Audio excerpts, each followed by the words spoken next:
My crazy mother-in-law wants my husband to give $100,000 to his niece because she's going to live in a dorm. Asterisk context. My husband. Our children, who are now older teenagers. And I have not communicated with any of his immediate family and almost all of his extended family since 2016. That's over 9 years with no conversations, contact, or any kind of relationship or interaction. Over more than 20 years, we gave them so many chances, discussed boundaries, and dealt with the consequences of their actions. In short, this was not a spontaneous, selfish, or rash decision. All these years, they have been sending us gift requests via USPS regular mail because we've blocked them everywhere else. They create wish lists, like for weddings or kids' parties, which include insanely expensive gifts for events like birthdays, Christmas, graduations, anniversaries, or even, I farted so impressively I deserve an expensive gift. Last week, I called my husband's aunt to chat. She's the only one we still keep in touch with. She warned me that my mother-in-law and her cronies had tried to get her to pay up.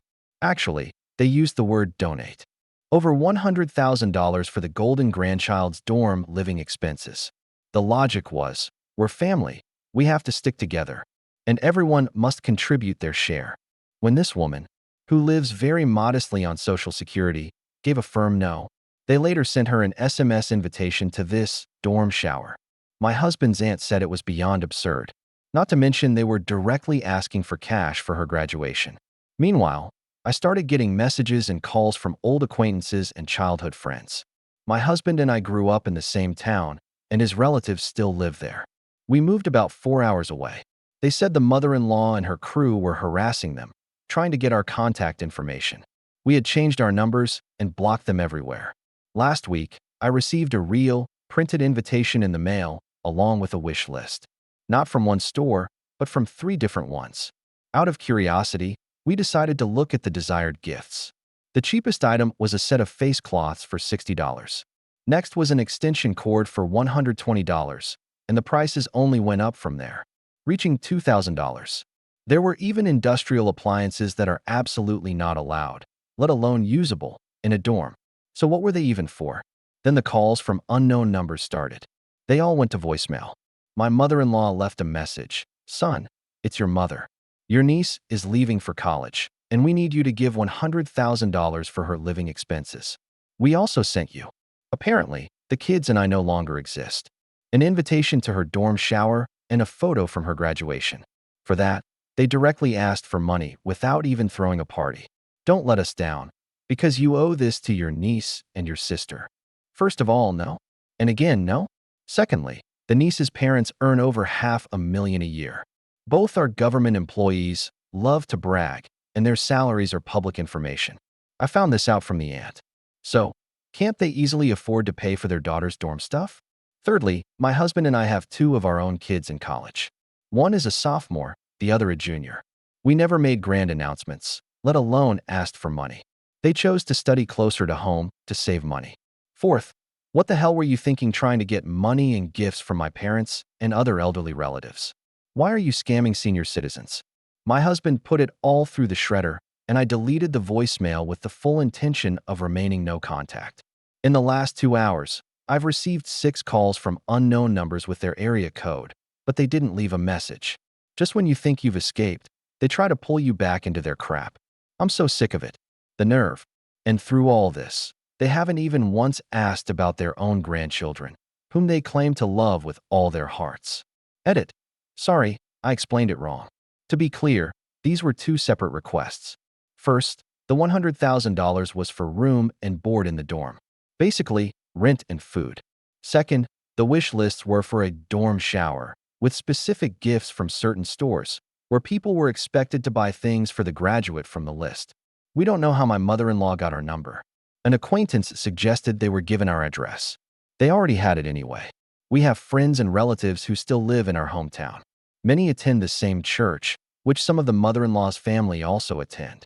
Most likely, the leak came from there. We, of course, gave our new contact info to our friends and relatives. The mother-in-law somehow got the number, though no one has admitted to giving it to her. I continue to get a ton of calls from unknown numbers with no messages. So far, the mother-in-law has only left 1 voicemail. We tried to trace the other numbers through various services, but with no luck. At the very least, the mother-in-law has our number. We don't know if the other calls are related to her, but the sudden spike coincided with her calls, so we suspect it's all connected. I'll post an update if anything else happens. Asterisk update 1. We are continuing to maintain complete silence. No gifts, no $100,000 donations, because all they really want is a reaction or communication from us. We refuse to argue, and we are not going to comply, so we just ignore them. Our silence is a clear message. They hold no value for us. And that just drives them insane. We set up a Google Voice number, and all other numbers are now blocked on our home phone if they don't leave a message or aren't in our contacts. So far, the mother-in-law has left only one message, but we've received at least 50 calls from unknown numbers, which we suspect are her minions. I still don't understand why they needed $100,000 for dorm room and board. No matter how you slice it, the math just doesn't add up. I spoke with my cousin, who is a lawyer but not in my state. I gave her all the information and asked if there was anything we could do. She contacted a colleague who used to practice and is now a retired professor. He said it's best to continue ignoring them because, legally, there's not much we can do. It's annoying, but that's the reality. And now for the gossip. My father and uncle have been on the church council for decades. They, along with the council secretary and clergy, meet every Monday to discuss the week, handle current issues, and approve or deny matters that require a decision. Standard procedure. My husband's relatives attend the church but don't really participate in committees, fundraisers, or event planning. The mother-in-law has volunteered exactly once at a bake sale in her 40-plus years in the community. The church has a huge banquet hall with a stage, bar area, and fountain. It's used for events, plays, dances, and parties. The hall can be rented for a fee. Everyone pays a set amount. There are two rates, one for members who pay annual dues to the church, and a second for anyone else wishing to rent the space. If you're a church member, the rental is at cost, so the church doesn't really profit from it. If you're not a member, there's a markup. The mother-in-law and sister-in-law wanted to rent the hall because they were expecting over 200 people for the dorm shower. They filled out an online application where you have to provide your details, membership number, the purpose of the event, number of guests, vendors, whether there will be alcohol, and any special requests. The council reviews the application and makes calls for clarification if needed. The secretary put the mother-in-law on speakerphone so everyone could listen and ask questions. They are not currently church members. The last time they were was when their kids were little. No judgment, just a fact. The mother-in-law used a decades-old membership number and played dumb when the secretary told her she needed to be a current member to get the discount. They know this perfectly well because they tried to pull the same stunt for the sister-in-law's big bachelorette party. She had 5 of them. And for her children's baptisms. The church is required to get different permits depending on the event type. Insurance, security, liquor licenses, cleaning staff, and a bunch of other things I'm surely forgetting. There's an approved list of vendors you must choose from if you want to serve food or alcohol, and they set their own prices separately from the church. If you want to rent the space, those are the rules, and they've been in place for over 30 years. If you follow the rules, everything goes smoothly. I've used the hall many times over the years without a single problem. The mother-in-law, however, tried to haggle on the price because they had supposedly volunteered so much over the years. You helped once. Just once. Then she announced they were going to bring their own food and alcohol. The church replied, "You must hire approved vendors. Otherwise, no food or drinks can be served." Then the mother-in-law switched gears and wanted to charge admission and have a cash bar. And knowing her, she'd mark up the prices for a profit. The church explained that this would require additional paperwork and fees. She didn't like that and said, "To hell with it." In the special requests section, she wrote that she wanted the choir to perform for free, and at the end, they were planning some kind of parade. My father said everyone just sat there shaking their heads at her behavior. According to their plan, the party was supposed to take place in the first week of August. The invitation listed the sister-in-law's home address, meaning over 200 people were expected to gather in a residential neighborhood with limited parking for a dorm shower. I'm sure that would have been great. Update 2. Let me tell you a bit about my husband's family. My in-laws, on both his mother's and father's side, are an incredibly large, conservative family that hates progress and change. They believe everyone should know their place and that things should be a certain way. They also operate like a hive mind. If one of them hates you, most of them will hate you, and they will come at you with biblical fury. The mother-in-law's wealthiest brother has a son, or had one. We haven't heard anything about him since the early 90s, after they kicked him out when they found out he was gay. That same brother has another son who secretly married a woman with a child from a previous relationship. He was also kicked out because he married a woman with a child. I remember my mother-in-law fully supporting her brother's stupidity. As far as I know, no one has seen the second son since the mid-90s. In short, they will never accept something they don't agree with, regardless of the family connection. The mother-in-law is her brother's biggest supporter or instigator.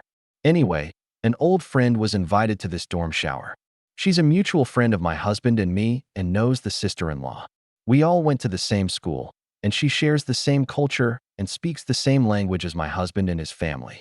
She was also one of the many people his relatives harassed to try to get our phone numbers. She and a few other invited guests were debating whether to even go to the shower because the sister-in-law and her family had shown up to their events empty-handed more than once, bringing uninvited guests along. So they decided to return the favor, bring uninvited guests to their event, eat and drink their fill, and give the niece a cheap card signed by everyone. But no gift, which was still far more than the sister-in-law ever brought to their gift-giving events. My friend also said that more items had been added to the wish list, some even cheaper, but still very expensive in her opinion. For example, $40 for a spatula. And surprisingly, most of the items on the list had already been purchased the last time she checked. It seems the dorm shower is now an official holiday. I just can't wrap my head around this kind of nonsense. Their party planning went as usual. They were frantically searching, I assume, for tables, chairs, tents, and catering, because they always do everything at the last minute. Rental services for all this exist for exactly these situations. And they had the audacity to leave a message on my parents' answering machine asking to borrow their tables and chairs. My parents haven't spoken to any of you in over 8 years, so no, you can't borrow their things. They didn't bother to call and see how my mom was doing when she was diagnosed with cancer and undergoing treatment. But for the niece's party, they suddenly remembered her phone number. Priorities. Right. My parents, naturally, ignored them. My dad specifically started some minor repairs in the church hall and also arranged for the ventilation system to be cleaned, the carpets to be shampooed, and the dance floor to be polished during the week of the niece's party and the week after. Catering. My brother has been in the restaurant business for over 30 years. He now has several popular food trucks and his own commercial kitchen for catering. I don't think the relatives know my brother owns the food trucks and catering business because they left a message requesting services for the party but didn't mention the family connection directly. If they knew, they would have definitely tried to get everything for free because we're family. My mother-in-law has a very distinctive voice. You can't mistake it for anyone else's. And my brother knew it was her immediately. My brother is not only my children's uncle, but also their godfather. He is very protective of them and is well aware of all the hell we went through because of the mother-in-law. So, my brother calls me and asks what he should do. I told him he could do whatever he thought was right. I wasn't going to take money out of his pocket by telling him to refuse the job, but I warned him. The mother-in-law would drag her feet on payment and complain constantly. Therefore, he needed to get paid up front before a single tray of food left the truck and have her sign a form confirming full delivery. Otherwise, she'd pretend they delivered less food. Photos and videos were a must. And hey, I wanted to see this dorm shower. I'm nosy and I'm writing for a lot of people. Totally justified. My brother had his business partner call her back on speakerphone, and I listened in on my brother's phone. The mother-in-law wanted the food trucks to come to the sister-in-law's house, park on the street or the lawn, and have the invited guests buy their own food. What could possibly go wrong? The neighbors would surely be thrilled with the crowd, noise, cars, and food trucks taking up limited parking on a weekend without any warning. And they're throwing a party where they expect expensive gifts but aren't even willing to feed their guests properly. I can't even imagine telling your guests they have to buy their own food at your party. Like, thanks for the $400 coffee maker. And if you get hungry, you can go buy yourself some food from the food trucks around the corner for $15. Drinks are extra. And don't forget to tip, because I don't want it to look like I invited a bunch of freeloaders to my party. Okay, brilliant plan. Genius. Idiots. My brother's partner said they couldn't do that, but they could arrange catering and bring the food in trays, either all at once or in batches, depending on the order size.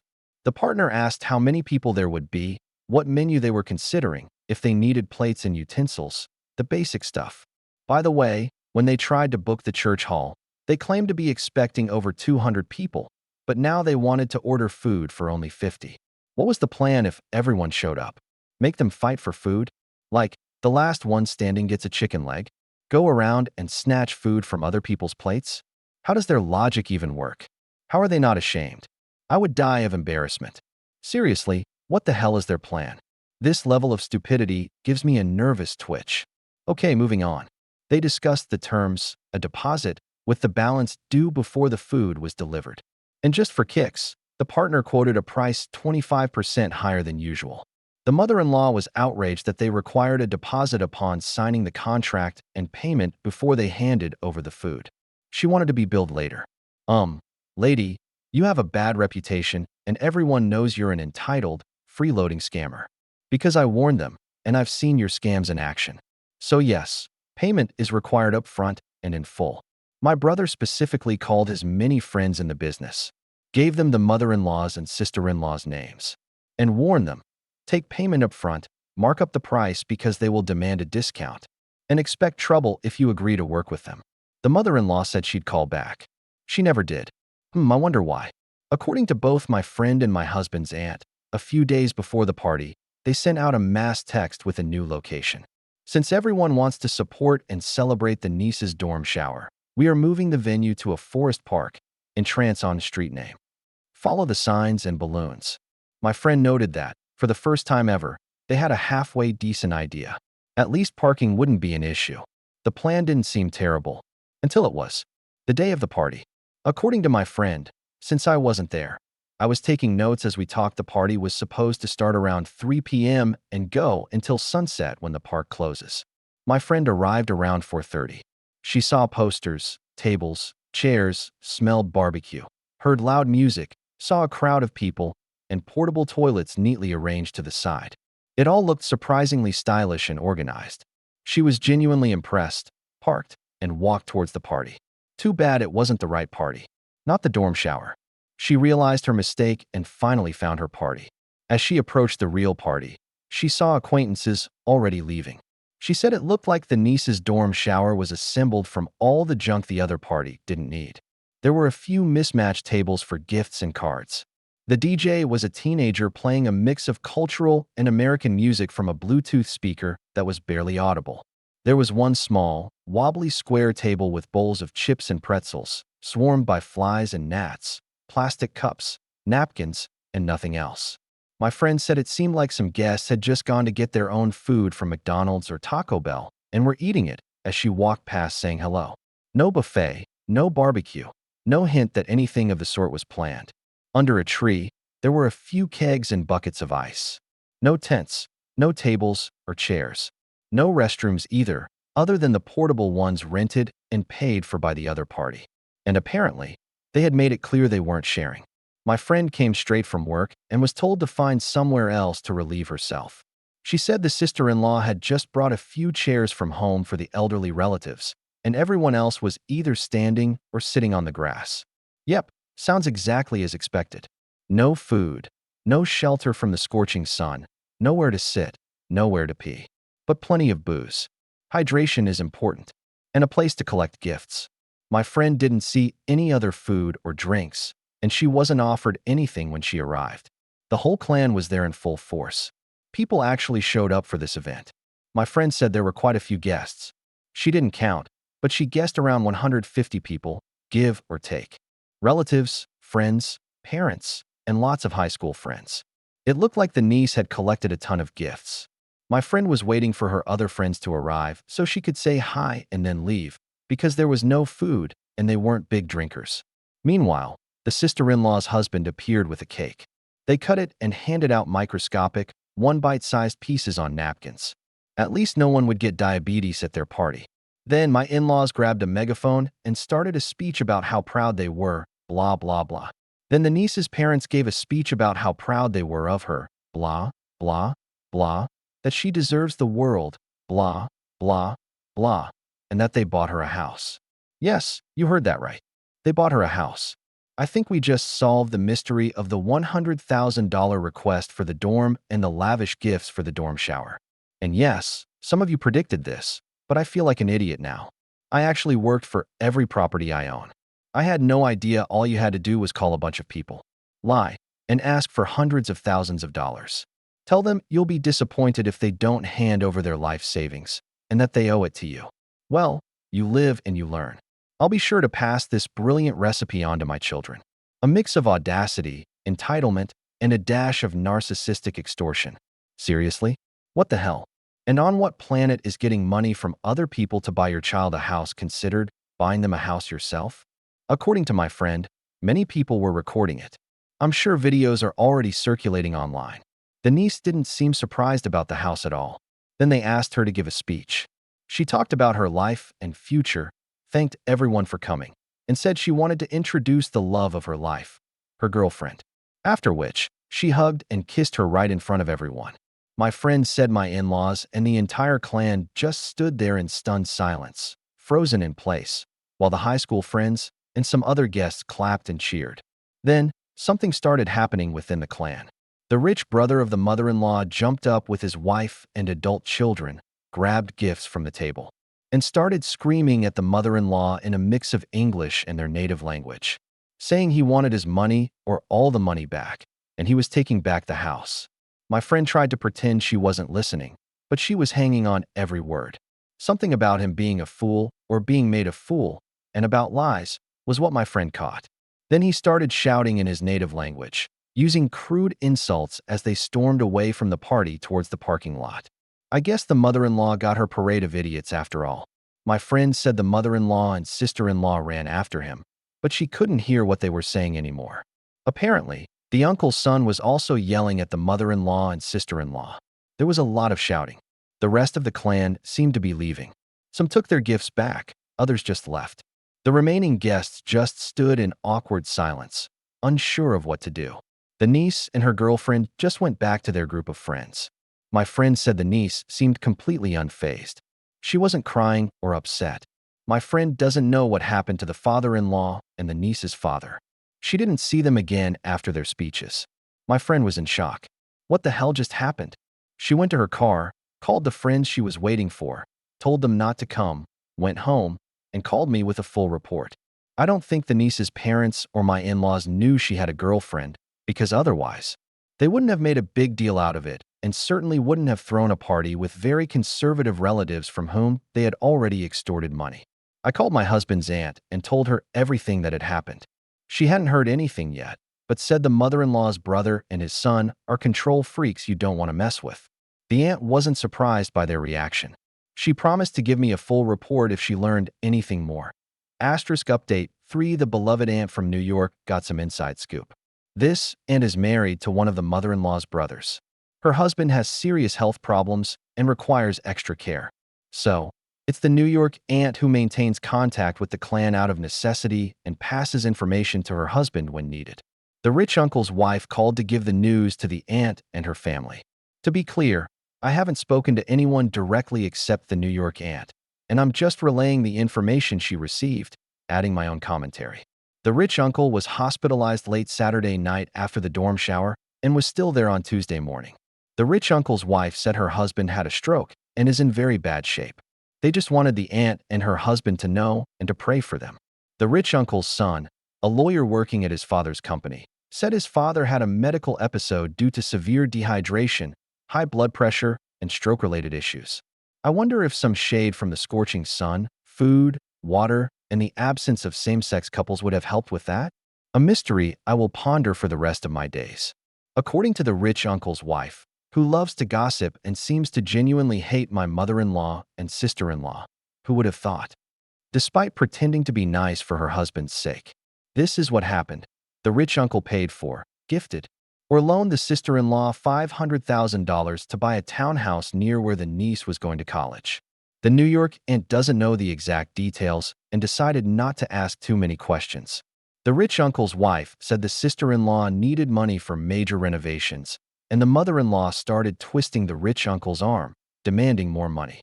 The rich uncle refused to give more, and that's what pushed the mother-in-law or sister-in-law to try to get money from other relatives under the guise of collecting for the dorm. The New York aunt confirmed to the rich uncle's wife that the mother-in-law or sister-in-law did indeed ask her for $100,000 for the dorm. And the aunt's reply was, "No, absolutely not." The rich uncle's wife said the New York aunt was smart and should hold on to her money. The money they tried to get from my husband and the aunt was supposed to go towards renovating the townhouse basement into a large bunk room, plus 2 additional bathrooms and a common lounge for the sister-in-law's other children, so they could visit the niece every weekend. The rich uncle's wife said the mother-in-law and sister-in-law are just squandering other people's money. Exactly. Since when is it anyone else's responsibility to renovate the niece's or sister-in-law's house? Your house, your kids, your responsibility. The mother-in-law was planning to live with the niece to help her get settled in the beginning. And the rich uncle's wife thinks the townhouse deal closed in late June or early July. Just what the niece dreamed of, a crazy old woman as a roommate in a house full of her siblings. The perfect atmosphere. Then the rich uncle's wife told her version of the dorm shower. The rich uncle and his family weren't actually planning to go to this party, but for some reason, the mother-in-law told them the dorm shower was actually a cover for a surprise party for the rich uncle. So everyone was supposed to pretend they came for the dorm shower. And then, big surprise. It was actually a party in honor of the rich uncle and all he does for the clan. That's probably why so many family members who live far away came to this circus. So, to recap, they made everyone come with expensive gifts from the wish list for the niece, but the party was actually for the rich uncle. Classy. Flawless logic. The genius continues. The rich uncle's wife said they drove over 5 hours to get to the party. They pulled up to the park and also thought the beautiful tent and food were for his surprise party. They were pleased until they realized they weren't. When they realized the party wasn't for him and saw the dorm shower for what it was, the rich uncle and his family were furious at the disrespect, especially with a much classier party happening nearby, and what the mother-in-law or sister-in-law could have done if they had put in even a little effort. They waited for the speeches, hoping the uncle would at least get a verbal acknowledgement, but of course, that didn't happen. According to the rich uncle's wife, he wasn't even mentioned or thanked for providing the money to buy the house. I'm not going to lie, that would piss anyone off. Then, the rich uncle's wife said the niece gave her speech and said she was one of those and that it's against God's will. The rich uncle's wife was also very angry. It turns out that when they were hastily leaving the dorm shower, they, in her words, accidentally grabbed the wrong gifts. And what they took turned out to be junk. So, they basically robbed the dorm shower and stole things that couldn't even be returned. The New York aunt had to pretend her husband was calling her to end the conversation and laugh her head off at the stupidity. She said she'd call the rich uncle's wife back later to see how he was doing. The New York aunt thinks the rich uncle's tantrum was the result of all the crap hitting the fan at once, which is why he ended up in the hospital. The New York aunt called the rich uncle's son, who was at the hospital with his father, to offer her condolences and help if needed. According to the aunt, the rich uncle's son is one of those "I'm smarter and better than everyone" types. He said his father would be fine, but needed to be monitored for any new problems. The son said that he would be running the company for the foreseeable future. The New York aunt casually mentioned that she had spoken with his mom, who told her about the dorm shower and what the mother-in-law and sister-in-law had pulled. The aunt said she was very sorry they had to go through that, and that his father ended up in the hospital because of it. She added that she could only imagine how incredibly humiliating and disrespectful it all must have seemed. She told him she understands perfectly how awful my mother-in-law and sister-in-law can be. And this was after all the money the rich uncle had given them over the years. It's just terrible. Tisk, TSK, TSK, they are so ungrateful and shouldn't bite the hand that feeds them. The rich uncle's favorite saying. The aunt admitted she intentionally twisted the knife a little deeper. The rich uncle's son said that they, the mother-in-law and sister-in-law, would no longer be dealing with the rich uncle. From now on, they would deal only with him, and all of this would stop. The aunt said that he was the head of the family now, and she had always known him to be a fair and logical person, in reality, a smug, power-hungry jerk. But she kept that to herself, and that he must do everything to protect his sick father and family. His poor parents shouldn't have to suffer like this. She told him she was always there if they needed anything. She asked if the rich uncle could speak with her. Unfortunately for us, he couldn't, because he was eating breakfast. Thank you, Auntie. Update 4. It looks like my mother-in-law is asking for trouble, and the aunt from New York is happy to provide it. My mother-in-law is an entitled, narcissistic, constantly whining, freeloading scam artist. She, along with my father-in-law and their other children, except my husband, live with the conviction that the world owes them and should bend to their every demand. The mother-in-law is the youngest in her wealthy family, and it shows. She has wealthy older brothers who spoiled her and continued to be incredibly generous with her into her adulthood. And she knows perfectly well that if she pushes hard enough, she'll eventually get whatever she wants. For example, if the mother-in-law's brothers bought jewelry for their wives or daughters, the mother-in-law would throw a passive-aggressive tantrum until she and the sister-in-law got something comparable. I'm quietly amazed that their wives haven't killed her yet for all her demands, whims, and stupidity over the years. Her brother, the rich uncle, paid for her high-end kitchen remodel because my incompetent idiot brother-in-law doesn't have the common sense God gave a goat. My husband's brother. He was in his 30s, living at home with his parents, and decided that since he'd watched a couple of home renovation shows, he was now handy-andy and perfectly capable of gutting the mother-in-law's kitchen. I mean, who wouldn't be an expert after a couple of shows? I've heard that education and training are a total scam. It's all about hands-on experience. In his defense, the shows were an hour long, so that made him a super-duper expert. So, this idiot starts tearing down walls and beams in the middle of winter, trying to guess which ones were load-bearing. As a result, the roof sagged in several places. I won't even get into the electrical fire. In short, he got overwhelmed and gave up. Then Mommy complained to her rich brother, and 3 months later, she had a new roof, vaulted ceilings, a new kitchen, and high-end appliances. I even had to explain to her how to use her fancy professional stove because she's a bad cook and couldn't figure out all the knobs and switches. In short, the mother-in-law is used to getting everything she wants, and all she has to do is whine and push hard enough. And then a bunch of things happened that led us to today. On Thursday afternoon, I got a call from the New York aunt, and she said, "Hey, Opie, I need you to write all this down. Get a piece of paper, I'll wait." The New York aunt is married to one of the mother-in-law's brothers. Her husband has serious health issues, which led to the aunt getting full legal control over his health and finances. The mother-in-law found this out when she tried to get $100,000 from her brother through the aunt for the dorm and was instantly shut down. On Thursday morning, the mother-in-law calls the aunt. The aunt thinks, this is going to be interesting, grabs her tablet, hits record, and then answers the phone. People, she recorded it and later played the whole conversation for me. I heard every word. First of all, the mother-in-law's voice still makes my nerves tense up and the hair on my arms and the back of my neck stand on end. I can't stand that witch. Sorry, back to the conversation. Usually, the aunt says, "Hello," and the mother-in-law replies, "I want to speak to my brother." No pleasantries, no small talk, no politeness. Her style is to be cold and dismissive, as if you're worthless and not deserving of her attention. I've experienced this attitude from her many times and know what it's like. But this time, the mother-in-law was suspiciously sweet, using her little girl voice. Alarm bells immediately went off in the aunt's head. The mother-in-law clearly wants something. It just wasn't clear what. The mother-in-law started asking about the aunt's children and their families, which she never does. Asking how the aunt was coping with caring for the uncle, how her summer was going, if they got the invitation to the dorm shower. The aunt kept her cool, answered all the questions normally, and then asked, "So, how did that dorm shower go?" The mother-in-law said it went wonderfully and how much she and the family missed the aunt's family.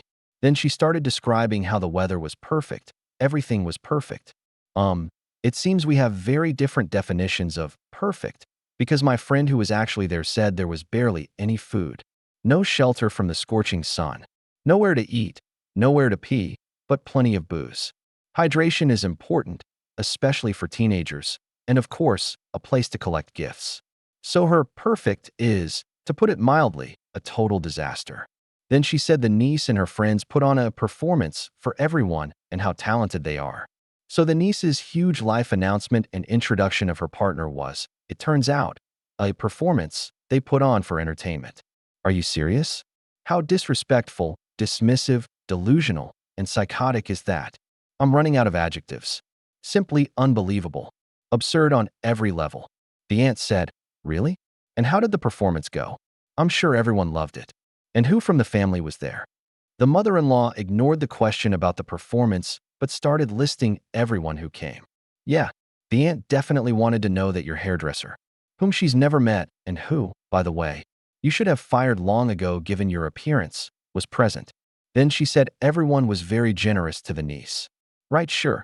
Considering the rich uncle's wife made off with a bunch of gifts, the generosity wasn't exactly maxed out. And then the mother-in-law casually dropped that they still hadn't received a gift from the aunt. The aunt replied, "Well, that makes sense, because I didn't send anything." The mother-in-law, in her surprised, accusing voice, "Why not? You were invited." And there it was.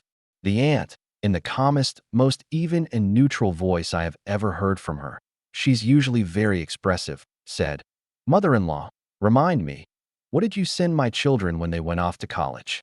Or when they graduated? Or when they got married? Or when they had children?" Then she just waited. She waited for so long I thought the call had dropped. That's how long she held the pause. The mother-in-law, in her usual witchy voice, said, "Can I speak to my brother?" The aunt replied, "He's not available, but I'll tell him you called." "Oh, by the way, how is your brother, the rich uncle? I heard he ended up in the hospital and his son is going to take over the business." And just like that, boom. The aunt from New York knows everything that happened. She not only outplayed you, but she put you in your place beautifully. The mother-in-law hung up. It took me a moment to process it all. I was screaming and laughing at the audacity of my idiotic mother-in-law. I had to ask the aunt to play the recording again because I forgot I was supposed to be writing it all down. Thank you, Auntie. Well, that's all. Thanks for listening to this story to the end. Let me know in the comments if you liked it. I hope this story didn't leave anyone indifferent.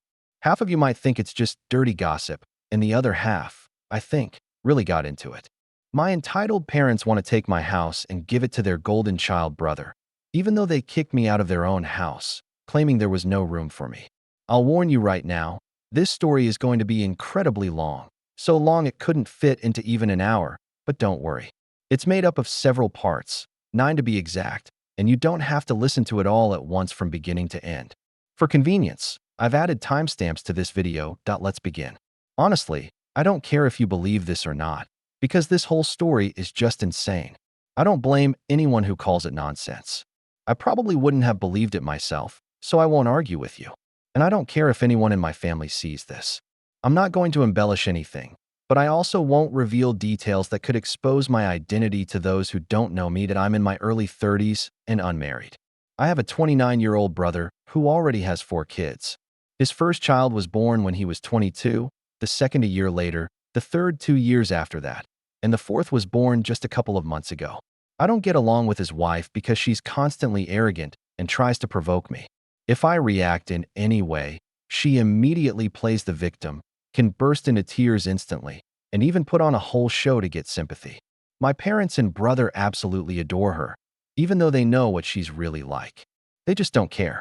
I'll admit, she's a very beautiful woman, but she's so repulsive that I could never be attracted to her. Plus, she refuses to work, even though she has a college degree. My mother, by the way, happily helps her with the kids all day, so their large family's financial situation depends entirely on my brother. This also means they can't afford to live anywhere but my parents' house, and they have issues with personal space. Given that 4 kids and 4 adults live under one roof in a 3-bedroom house built in the 60s, growing up, my younger brother was the clear family favorite. We have a 3-year age difference, but he developed a superiority complex because I would get severely punished if I ever reacted to his antics. It was obvious my parents cared much more about him because he got everything, unless other people started calling my parents out on it. And that happened quite often from other family members. That's precisely why we moved about 150 miles away from our other relatives. So, we usually only saw them on holidays because the drive took 3 hours. My brother was physically violent with me several times, constantly flirted with my first girlfriend, which caused her to break up with me, and laughed at any of my failures. My parents would just tell me to ignore it when I got upset. The only time I was treated equally was when my parents wanted to keep up appearances. I admit, It was pretty funny to watch their faces when they had to treat me the same as my brother on birthdays and Christmas because other people were present. We had relatives who loved to meddle and gossip, so my parents tried to hide what was really going on in our family. They threatened to take away all my things if I ever opened my mouth. When it came down to it, my parents threw a real party when I turned 18 and moved out because they no longer had to support me. I hadn't even finished high school when I left home, but couch surfing was way better than living with my parents. Since then, I've maintained minimal contact with them. They didn't even come to my graduation, but I didn't care. I only saw my parents and brother on holidays when the rest of the family gathered. The start of the pandemic in 2020 was a tough time for me. I lost my job and couldn't renew my apartment lease. My roommate lost his job too, and we couldn't afford to live there on unemployment benefits. It was a two-bedroom apartment that I really loved. As the lease was ending, my roommate left early to go back to his family, and I had to sell almost everything I owned because I was about to be homeless. In reality, I shouldn't have been renting such an expensive place, but I liked living large until life taught me a lesson. I realized I should have lived somewhere cheaper to save money for a rainy day, but I had a plan. I have a pickup truck, and I bought a camper in good condition for $1,000, which I installed on my truck to live in for a while. It was supposed to be a temporary solution, but I ended up living there much longer than I originally planned. I had hoped to live in the camper on my parents' property, where my brother and his family also live. But when I asked my parents for permission to stay with them for a bit, they said their house was already full and they didn't want me around. Besides, we hadn't gotten along for the past 10 years. They said they would agree if I paid them what it would cost to rent an apartment in their area. That was way too much money just to park my truck on their property. I was unemployed and trying to save as much of my unemployment money as possible until I found a new job. I could have rented an apartment for what they were asking.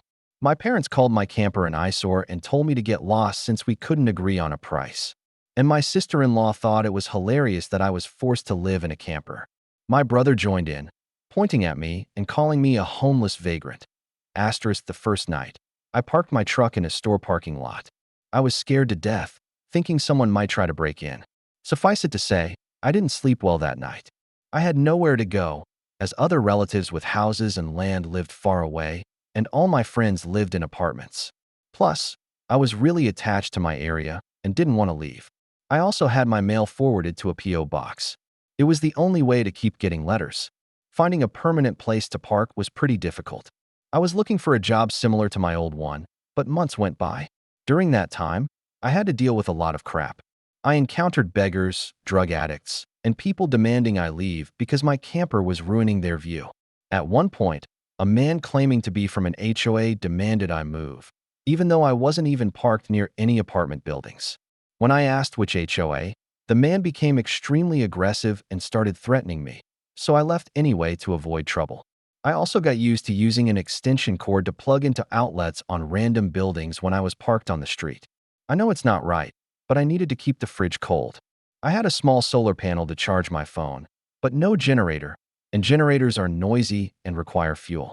So I survived as best I could. After many months of living like this, I finally managed to find a job. I had to move to a neighboring town to get a job that wasn't in retail.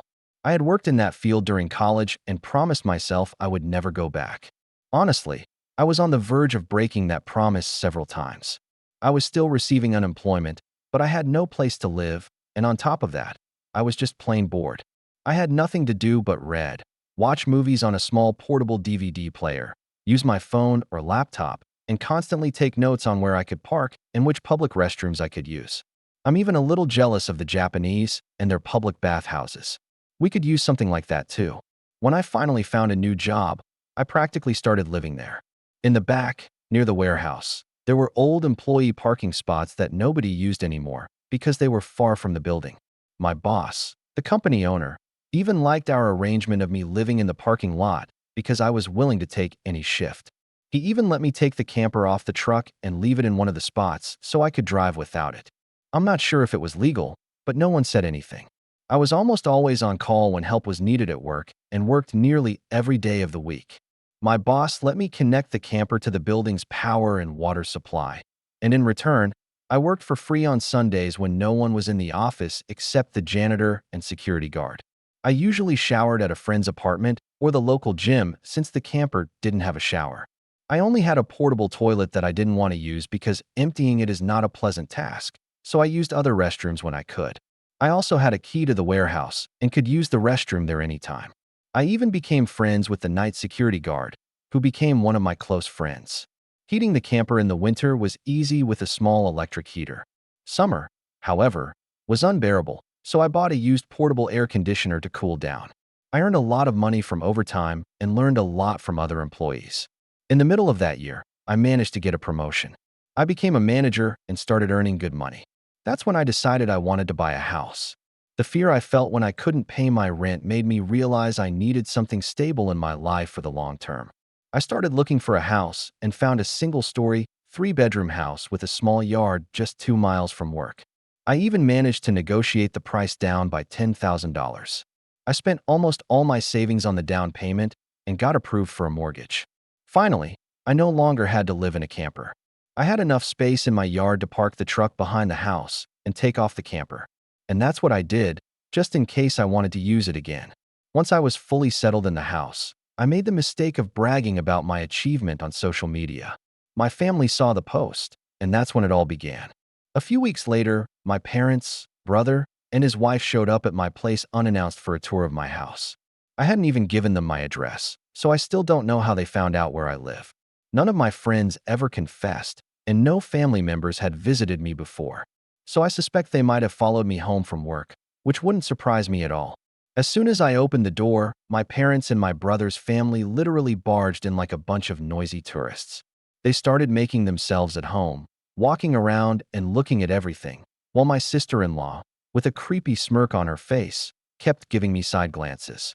Only later did I understand why. It pissed me off more than a bull on steroids stung by a wasp. My parents kept talking about how much space I had now and how it was too much for a single guy with no wife and kids.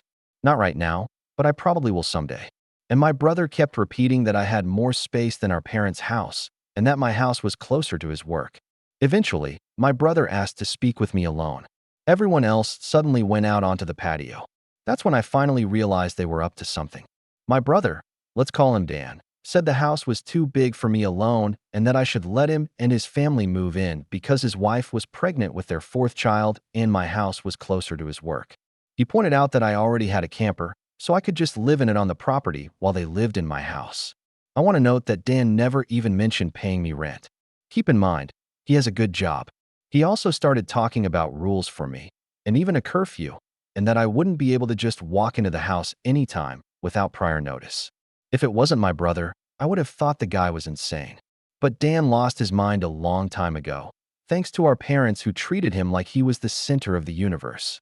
I tried to argue, but he kept interrupting me as if I had no say.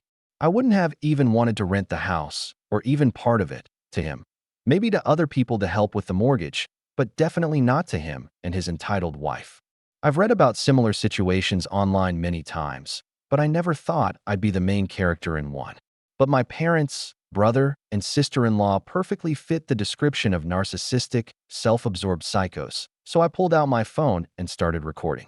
Dan didn't even notice and continued waving his arms, listing all the reasons why he needed my house more than I did. Then he moved from words to actions and tried to shake my hand as if everything was already decided. That's when I finally stood firm and said no, and I said it so loudly that Dan flinched for a moment. I rarely raised my voice at him because my parents would punish me for it, but this was my house, not theirs. Here, I could be firm. I stood up and told him my house was not for rent, and the fact that he thought he could move in just because our parents wanted it meant nothing to me. I bought this house for myself, and it's not my fault he keeps having kids and has to live with our parents because he can't afford to move out. Dan got as close to me as possible without touching me and said I didn't deserve this house and that he needed a better home for his family. I laughed in his face and said that was complete bullshit because I worked my ass off to buy this house. Of course, I deserve it. Dan started yelling that I don't have a wife and kids and don't need all this space, so I could let him live here. I said I wasn't going to let him do anything. I already mentioned he never even offered to pay rent. If I let him move in, I would still have to pay the mortgage on my own house without being able to live in it. Then Dan made the ironclad argument that he shouldn't have to pay anything because we're family and that our parents said I should give him my house. I screamed, as if their word is law. and then said they have no right or authority over my house. And just like that, on cue, my parents and sister-in-law burst back into the house and surrounded me, trying to force me to agree. There was a lot of yelling, but in short, from that moment on, I heard the phrase, "do it for Dan," an enormous number of times. During the argument, I told them all they had no right to interfere in my life and demanded they get out, or I would call the police. My sister-in-law screamed at me, declaring she was pregnant and I couldn't do this to her. I said I never gave her any reason to think she could take anything from me, as if I would just let it happen. I added that I had no obligation to take care of her or her family. Then I called her an arrogant bitch who had never respected me and stated that I didn't care how many kids she had. I felt no sympathy for her. She was not going to live in my house. Those words enraged her so much that she lunged at me. She landed one good punch to my face and tried to hit me again, but my brother held her back, even as she screamed for him to let her go so she could scratch my eyes out. I was holding my phone, which was recording everything, and held it up, warning that I would call the police if they didn't leave immediately. My parents told Dan they were leaving and started to walk out. Then my mother said I had a week to come to my senses. I replied that I would never come to my senses. After that, I turned to my sister-in-law and said I had a video of what happened, and if she tried anything, I would file a police report against her for assault. She screamed and ran out of the house, crying loudly and covering her face with her hands. The last to leave was my mother, who again said that I should do this for Dan. I told her it would never happen. Yes, I know there are similar stories on the internet. I've seen plenty of them, but that doesn't mean someone has a monopoly on such events in their life. But anyway, I don't blame those who think my case is nonsense. In their place, I would think so too. However, you should have already realized how messed up my parents are, because they were the source of all the troubles in my life and turned my brother into the jerk he is today. And not once did they give me a clear explanation why. And I'm afraid there just isn't one. Some people can't explain why they choose a favorite among their children. Apparently, all they can do is continue to support the child they've chosen as their favorite. That's exactly what my parents tried to do. I practically ruined their lives because of it. Not in a legal sense, but more in an emotional one. After I kicked out my parents, brother, and sister-in-law, I immediately went on social media and wrote a post to tell all our relatives what happened. I put our conflict on public display because I knew the first thing my parents would do when they got home was try to spin the situation to make me the villain. And I was absolutely right. But I had about an hour to act before them, and I had video evidence to back up my version of events. My strategy worked because I immediately got support from some relatives. My parents, brother, and sister-in-law were probably about to write their own version, but it was too late, so they didn't even try to lie much. My parents, Dan, and my sister-in-law found a few supporters among our relatives, but not many. Many already knew what entitled people they were, so they understood quickly. There was one person who called me. I don't know who it was, but he was screaming, foaming at the mouth, that I was a terrible brother and that I needed to make way for a real family man. Then just hung up and blocked the number. He didn't call again. A week passed, and my parents showed up again with Dan on my doorstep, just as they had promised in their ultimatum. They were ringing the doorbell and banging on the door like lunatics until I finally opened it. I only opened the door a crack, and they tried to force their way in, but I had installed a couple of chain locks that prevented it, and I even leaned my body against the door for good measure. My father and brother demanded I let them in, but I said I was recording everything on camera and would call the police if they tried to break in again. My mother calmed them down and then, in her sickeningly sweet manner, asked if I was ready to let my brother move in. I told her and the others to go to hell and never come back. My mother immediately burst into fake tears and asked why I couldn't do this for Dan, since he was my beloved brother. I laughed and said flat out that I don't love him because he treated me like crap for years, and they only encouraged it. They are terrible parents, and he is a terrible brother. Then I told them to leave, or I would call the police immediately. They all left surprisingly easily, except for my mother's loud sobs and the others giving me dirty looks. Some might say it was suspiciously easy to get them to leave. I thought the whole thing was over, but I guess I should have taken the situation more seriously because they had other stupid plans on Friday evening. When I got home, I saw a moving truck and my brother's minivan parked at my house. It was Dan and his family moving their things in. When he saw me, he just waved with a stupid smile.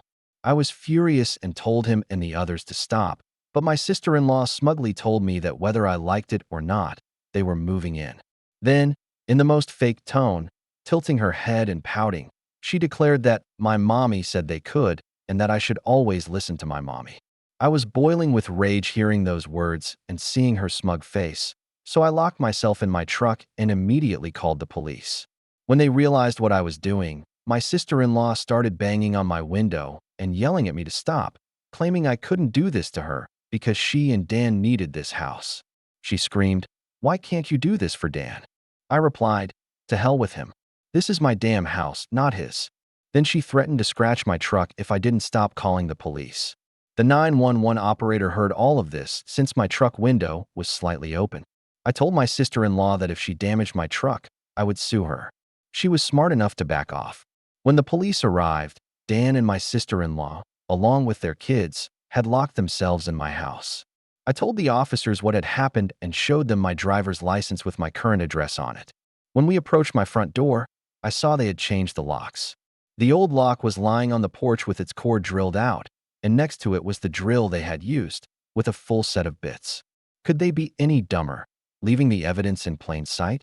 I pointed out the broken lock and the drill, and then gave the police a brief summary of all the previous events. Dan must have called our parents after I got home, because they arrived while I was talking to the police. My parents immediately started lying, claiming I had agreed to rent my house to my brother and his family. I said that was a lie and I could prove it. Then Dan and my sister-in-law finally came out of my house with some papers in their hands. They looked extremely smug, as if they had somehow outsmarted me. It turned out they had actually drafted and printed a fake lease agreement, but my signature wasn't on it. There was a signature, but it clearly wasn't mine. I don't think any of them had ever seen my signature, so it was incredibly stupid of them. I told my parents and Dan that this was blatant fraud, and if the police investigated, they would easily figure it out. I also pointed out that jail and a court case would hardly help them, and Dan could even lose his job, which would leave his family without their only source of income. I also added that I would hire a lawyer and sue for damages if any of my property was stolen or damaged, and I would call Child Protective Services for the full trifecta. Dan turned pale and looked genuinely scared hearing all this. But my mother stepped between us and again started insisting that I should do this for Dan and live in the damn camper, so they could finally live in a damn house. I yelled at her that if she thought it was such a great idea, she should do it for Dan herself and give him her house. The police stepped back from me, and I said I wanted them all gone right now, or I would press charges. I loudly declared that they had broken my door lock to get in, forged lease documents. The signature was fake, and I had a video of my sister-in-law assaulting me. These were crimes that could ruin their lives if I wanted to, and if they didn't leave, that's exactly what I would do. The only reason I hadn't done it yet was because of Dan's kids. They had one chance to get out. As soon as my parents heard this, it seemed to finally sink in that they couldn't force me to do anything for Dan. My mother gave up and said she would put an end to all of it. She then went over to my sister-in-law and spoke to her quietly while my father talked to Dan. My sister-in-law immediately started crying loudly and tearing the fake lease into tiny pieces, scattering them like confetti. A police officer told her to pick up the paper or he would fine her for littering. Dan had to tell his kids to carry their things back to the truck. The kids were crying, and the oldest son was practically sobbing because he wouldn't get his own room now. My sister-in-law and Dan gathered their kids for one last pathetic attempt to make me feel guilty with a sad family scene. You know, like in the movies where everyone huddles together in a group hug, all looking in the same direction. I'm sure they rehearsed it. All the kids looked at me with pleading eyes and trembling lips.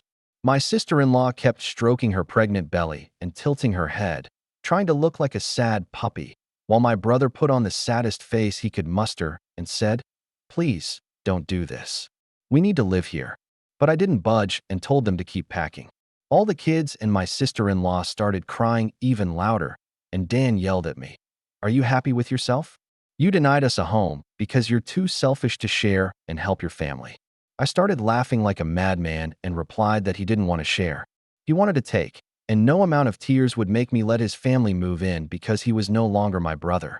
He was just a narcissistic asshole who thinks he can take whatever he wants from me, just like when we were kids. Dan started spewing insults until the police told him to calm down or he'd be in handcuffs, regardless of whether I pressed charges or not. He pursed his lips and looked both pathetic and incredibly enraged. I asked the police to stay until my parents, brother, and sister-in-law left. They said they weren't going anywhere until it was all over. In fact, a few minutes later, there were 4 officers instead of 2, as 2 more had arrived for some reason. This gave my parents an extra incentive to hurry up. I made Dan give me the keys to the new lock he had put on my front door, although I changed the lock the next day anyway, because I didn't know if they had copies. He handed them over very reluctantly. Instead of putting the keys in my hand, he threw them onto the road towards a storm drain, telling me to get them myself. But one of the officers reprimanded him and made him retrieve the keys. He had to lift the grate and got pretty dirty in the process. When he got the keys, he just grumbled something and threw them into my hand. Then I told all of them to get out and never come back. My mother said she would disown me. I replied that I didn't care and added with excessive sarcasm, "Oh no, does that mean I can't come to your holidays anymore, where I'm always put down because Dan was your clear favorite?" My parents were stunned after I said all that, and the 4 police officers were looking at them judgmentally. I'll tell you, if you want to put terrible parents like mine in their place, you need to confront them with the police, because they're unlikely to do anything really stupid in that situation. My mother just started crying and left. My father stood there, looking at me silently as if he wanted to hit me. And Dan just held his kids, clearly resigned to defeat. Oh, and my sister-in-law was having a tantrum on my lawn the whole time. Soon, they were all lined up, passing boxes and clearing their stuff out of my house. Nothing had been unpacked, so they got everything out pretty quickly. But in the process, my mother kept saying it wasn't too late and I could still do this for Dan, repeating that mantra over and over. Each time, she tried to bargain more and more to get me to change my mind. She suggested Dan pay me rent if I let them stay. And when that didn't work, she suggested I move back in with them and let Dan rent my house so we wouldn't have to live together. I told her to shut up and keep loading boxes because I didn't want Dan or his family living in my house. I didn't want his money, and I definitely didn't want to live with my parents again after how they treated me as a child. A deal with my parents would be a deal with the devil for me. My sister-in-law threw another tantrum hearing this, dropped a box, and then sat on the ground and started sobbing pitifully because she didn't want to go back to my parents' house. And she just sat there, angry and sad, until the others were finished. She didn't even want to get up when it was time to leave. Finally, they got all their things out of the house and into the truck. And before they left, I decided to give my parents one last piece of my mind about what they put me through as a child. And with 4 police officers there, they could do nothing but stand and listen. For the first time in my life, I brought up so many things and even pointed out that they had never done anything good for me, like not letting me stay with them in my camper when I was homeless and trying to get back on my feet. How they let Dan and my sister-in-law mock me and call me a vagrant. But who's the vagrant now? They wanted to kick me out of my own house so Dan could live there for free, but when I had nowhere to live, they were ready to skin me alive just for parking my camper, even though they knew I was jobless. The police looked at them again with extreme disapproval when I said that. So I put my parents in their place again and asked what I had done, other than being born, to deserve such poor treatment. Because when I finally had a little success in my life, they wanted to take it away from me for their favorite child, as they would rather I give everything to Dan and be left with nothing. I bought the house with my own earned money. I owe them nothing and will never ask them for anything again. I got no answers from my parents. They just stood there like fish out of water. So I continued my tirade and asked them what, for God's sake, makes them think they are such good parents. After all that, my father turned purple, but this time more from embarrassment than anger, and my mother cried, saying she was a terrible person. I agreed that she was indeed a terrible person. They all were, and I'm sure they'll go to hell for it.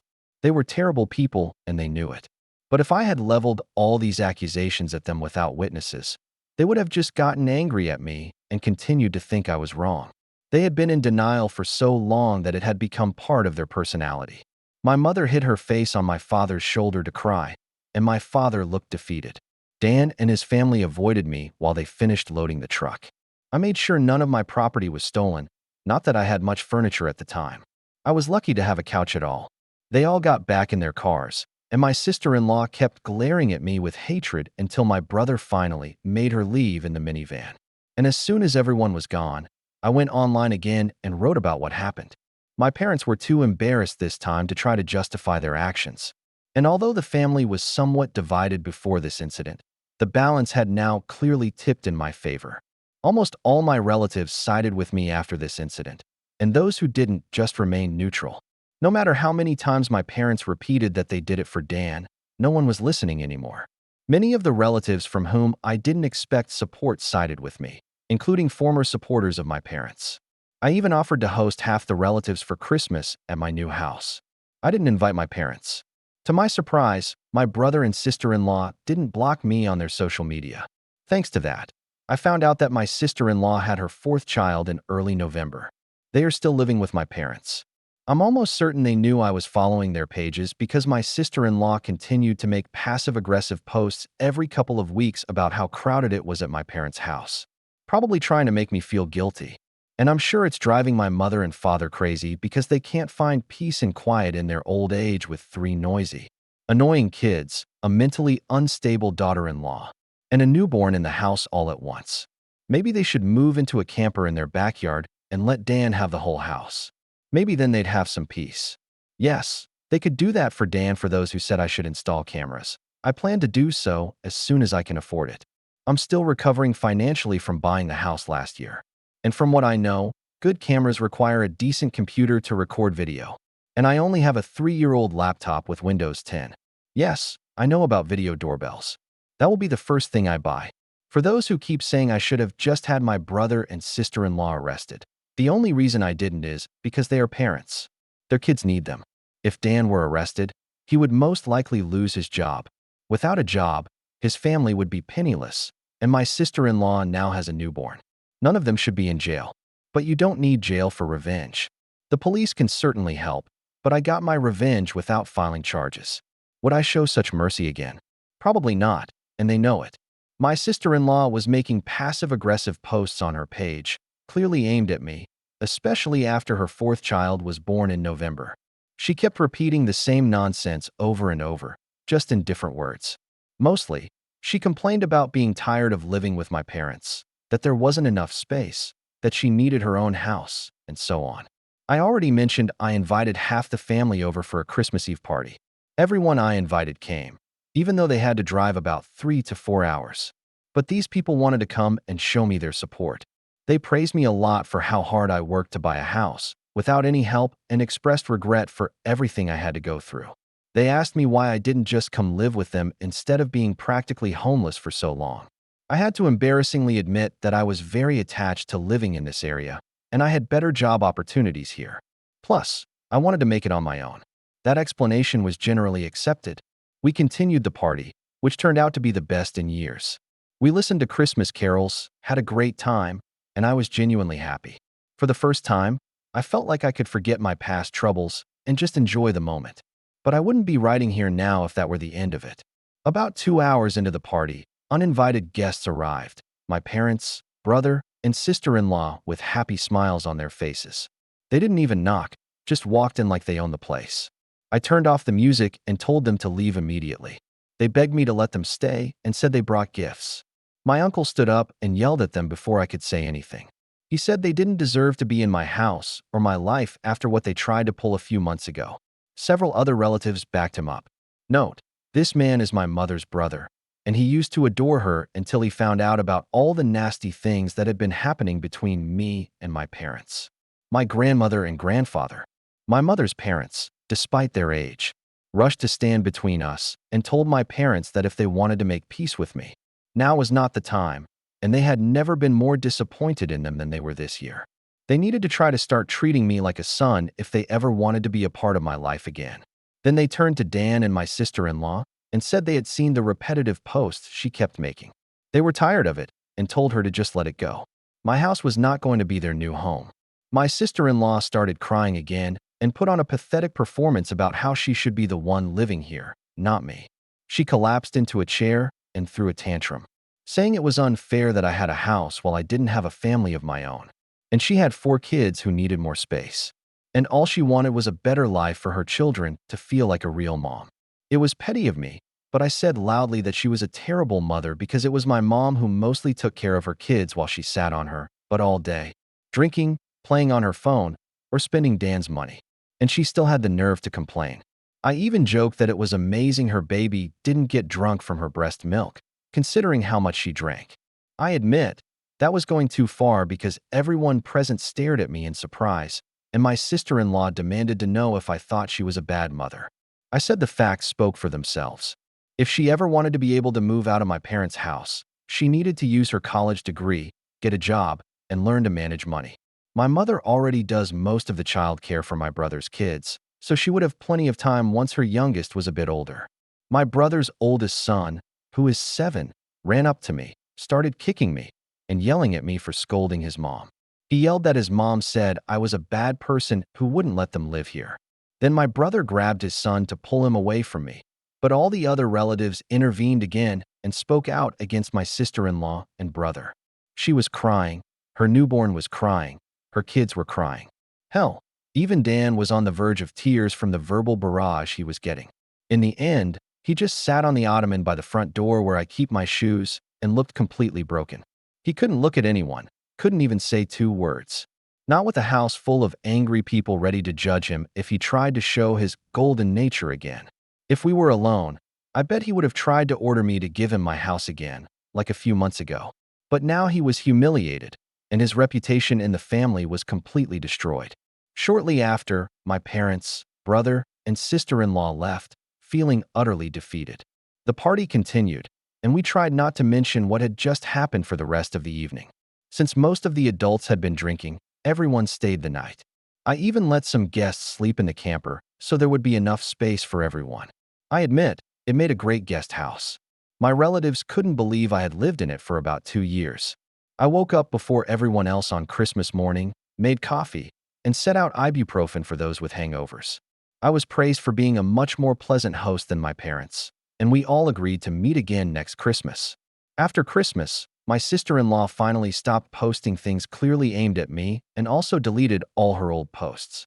But shortly after New Year's, she wrote again, complaining that she had tried to convince my parents to buy a camper like mine to put in their backyard, so Dan and his family could have the whole house to themselves. My parents rejected the idea with great indignation, I heard. The post was up for only a couple of days before she deleted it, and she has posted almost nothing since. It seems my sister-in-law realized there's no point in complaining if no one is listening, and Dan can't afford to move out of our parents' house on his salary anytime soon. If they have another baby in the next few years, I won't be surprised. Since then, things have been quiet for me. Since that Christmas, my parents, brother, and sister-in-law have been trying to stay away from me. They've gone back to acting like I don't exist, just like before I bought the house, but that doesn't bother me at all. It's better this way. But they will inevitably come back into my life somehow. I'm sure of it. I wonder what stupid thing they'll do next.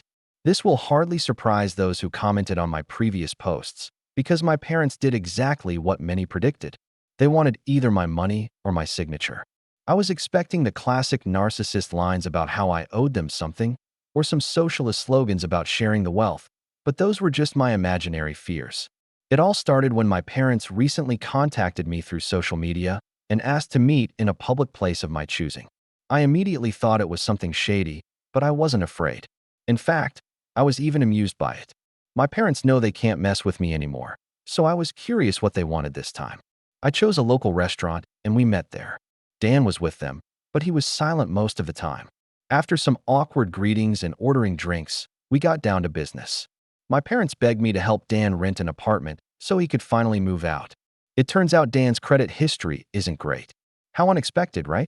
Maybe it's because his wife regularly squanders his money.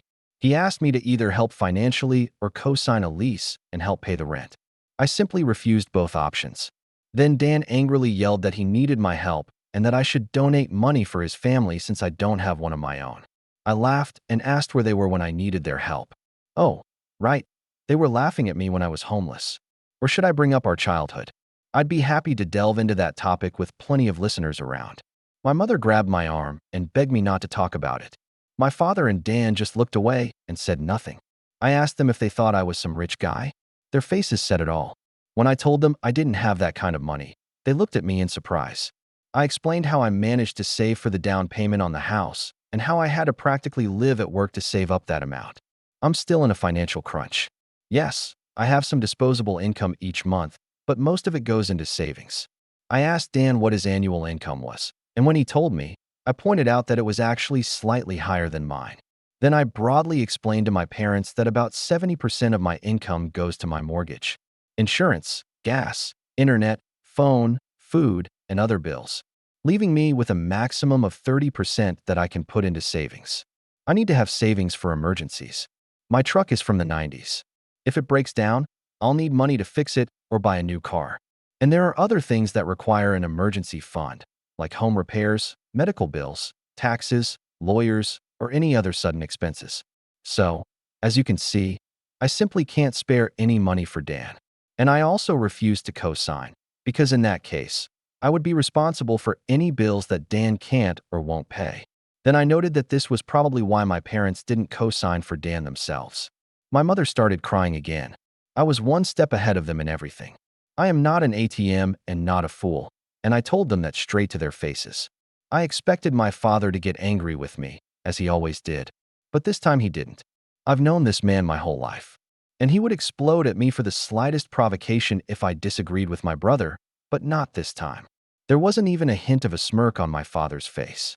The only way to describe his expression was regret and defeat. Maybe regret for being a terrible parent, or maybe regret because he could no longer intimidate me. Who knows? In any case, my parents had no arguments to counter me, and I wasn't going to give them any money. Dan just stood up and said this was all a waste of time and that he was leaving. My mother started apologizing for him, but Dan still wanted to leave. Then, to kill them with kindness, I offered to treat them to a meal since we were all there. I guess they couldn't turn down a free lunch and stayed. I avoided talking about money at all costs. Dan either stayed silent, ate, or stared at his phone, while my parents just made awkward small talk with me. They mentioned they had recently joined a local Christian church and had been going for the past 2 weeks. I said, "Good for you." And of course, they tried to suggest I go too. I just replied, "No, thanks," and they were smart enough not to insist. When everyone was done eating, Dan left $10 on the table for a tip and left without a word. My mother just apologized for him, and we all went our separate ways. And that was it. There wasn't as much drama as I thought there would be. As for my sister-in-law, she still regularly complains about my parents online. It seems she really doesn't like the fact that she's not the boss in their house, and I think her toxicity is finally starting to get to my parents. My sister-in-law even wants my parents to move into a camper, like I once had to free up space in the house, and she gets rejected every time. However, she seems to have her own fan club, because from time to time, an unknown person writes to me and furiously berates me for not giving my house to my sister-in-law. I don't argue with these people anymore. I just block them and move on. Although there was one persistent troll who got my phone number. He calls me from different numbers every time. Yes, it seems to be the same person who used to call me to say I should make way for a real family man, Dan, but I don't care. However, it seems the calls have become less and less frequent, if not stopped altogether. The last time I was called was a while ago, and since then, it's been quiet. Yes, things went bad again, but mostly not for me. I've been doing generally okay since last Christmas, except for that time my parents and Dan asked me for money, and a recent run-in with my sister-in-law, which you're about to read. I've installed several cameras in my house, including a video doorbell. I didn't tell my family about the cameras, just in case, but so far no one has tried to break into my house. I've rented out 2 rooms in my house, one to a close friend and the other to a friend of his. Both have turned out to be great guys and roommates. They are quiet and don't bother me most of the time, and they even installed small fridges in their rooms so they don't have to store their drinks in the main fridge. I offered them such a good rental deal that they couldn't refuse. This has significantly increased my monthly income, and even after taxes, I continue to save a decent amount of money each month, as the rent covers a significant portion of my monthly mortgage.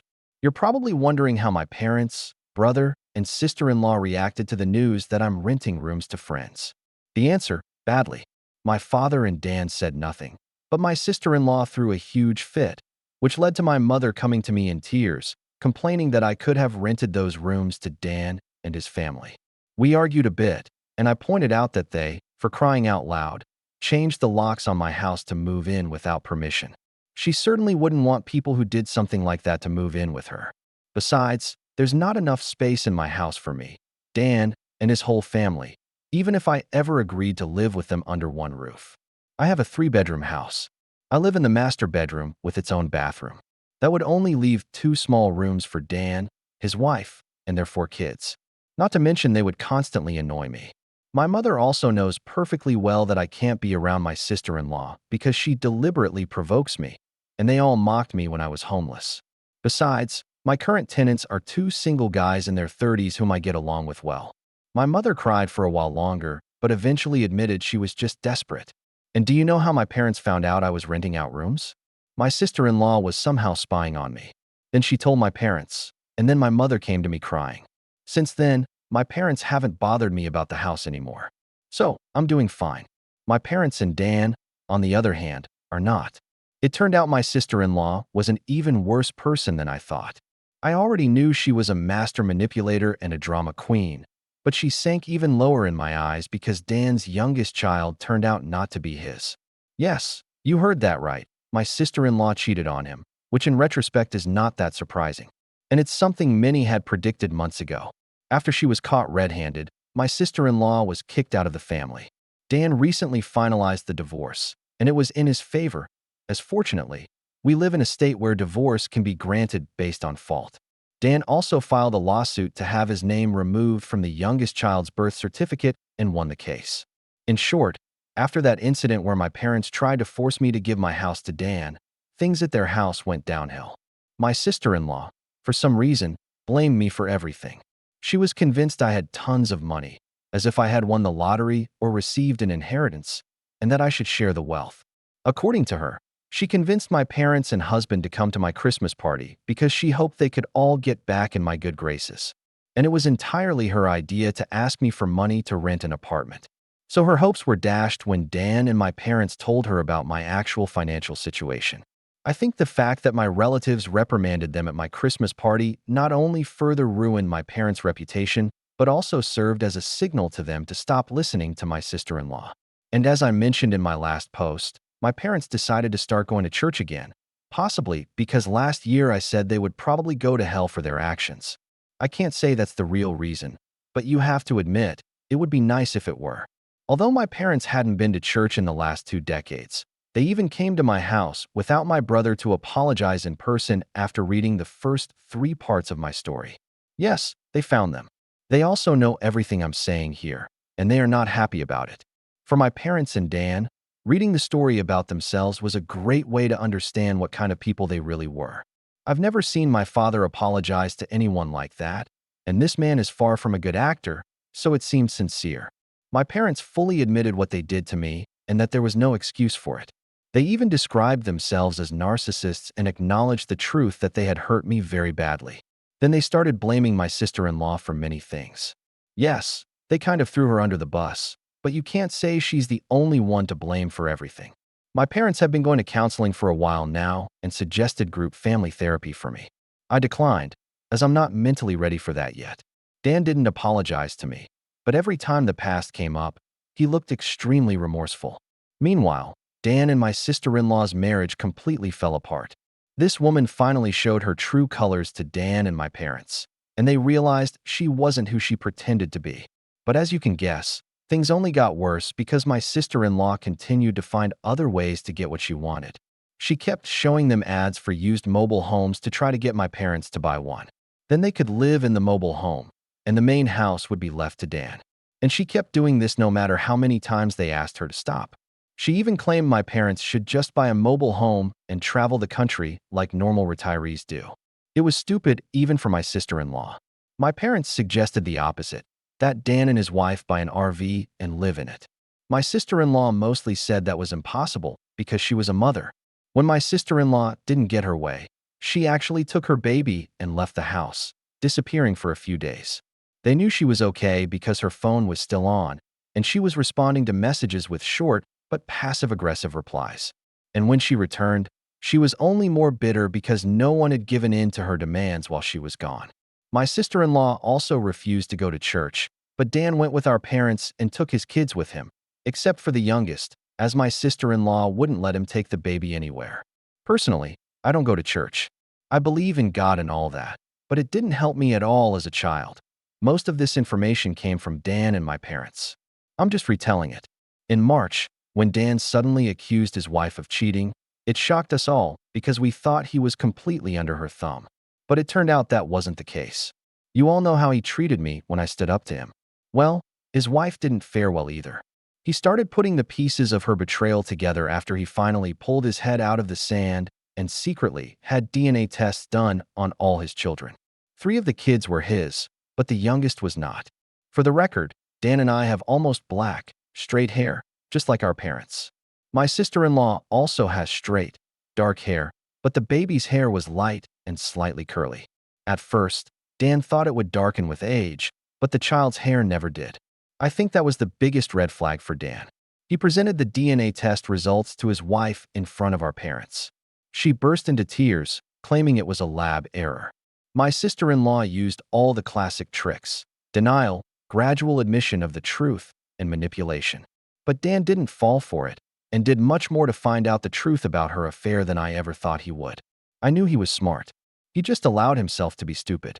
He had detailed evidence of her infidelity: phone records, messages he read on her phone, bank statements, and the DNA test. He even identified her lover, who is most likely the child's father since he has light, curly hair. The evidence against her was ironclad, and Dan said she was so bad at hiding her affair that it wasn't hard for him to figure it all out. My parents demanded that my sister-in-law leave their house immediately. That's when she lost it. At first, she just screamed, but she quickly became aggressive. My mother had to call the police. Yes, my sister-in-law was arrested. She scratched Dan and my father with her long, fake nails, and even her oldest son got caught in the crossfire when he tried to intervene. Dan was smart enough to record the incident on his phone, so the police had everything they needed to arrest her for assault. My sister-in-law's parents had to come and bail her out of jail. Then they came back for the baby, her belongings, and her car. A couple of days after she was bailed out, she showed up on my doorstep because apparently I was next on her list. As soon as I opened the door, she launched into a delusional tirade, accusing me of writing about everything online, then declared I was her worst enemy. I'm not sure, but I think she might have been on something because she seemed even crazier than usual, and her eyes looked unnatural. She claimed that mothers with young children are the most sacred thing in the world, then started yelling that giving up my house was no big deal because supporting family was the least I could do. And if I had done it, her family would be together. When I tried to object while she was screaming all this, she tried to push me and cover my mouth with her hand. She even raised her hand as if she was about to scratch me. Well, as you can guess, it didn't end well for her. I'm not one to be intimidated. I told her I would call the police if she didn't take her hands off me immediately. I also told her everything was being recorded on my video doorbell. She started to panic as soon as she heard the word camera. Then I verbally humiliated her so badly that she started backing away. I told her she had the nerve to call me selfish when she was the selfish one. She doesn't work anywhere, cheated on her husband and got pregnant by her lover, made my mother raise her kids, spent Dan's money until they were in a financial hole, and acted as if my house belonged to her. I called her a level 100 egotist and said she was greedy and blinded by her narcissism. Then I told her to stop blaming me for her own actions and to never show up at my house again. Those words were the last straw for her. She jumped in her car, floored it, and sped off. That was the last straw for me too. Now that she and Dan were separated, I finally went to the police and filed a report against her for harassment and the assault she committed against me last year. And her recent actions on my doorstep were added to the case. I also gave copies of the video to Dan for his divorce lawyer. Yes, I filed for a restraining order against her. It was easily granted because it was obvious the woman was unhinged.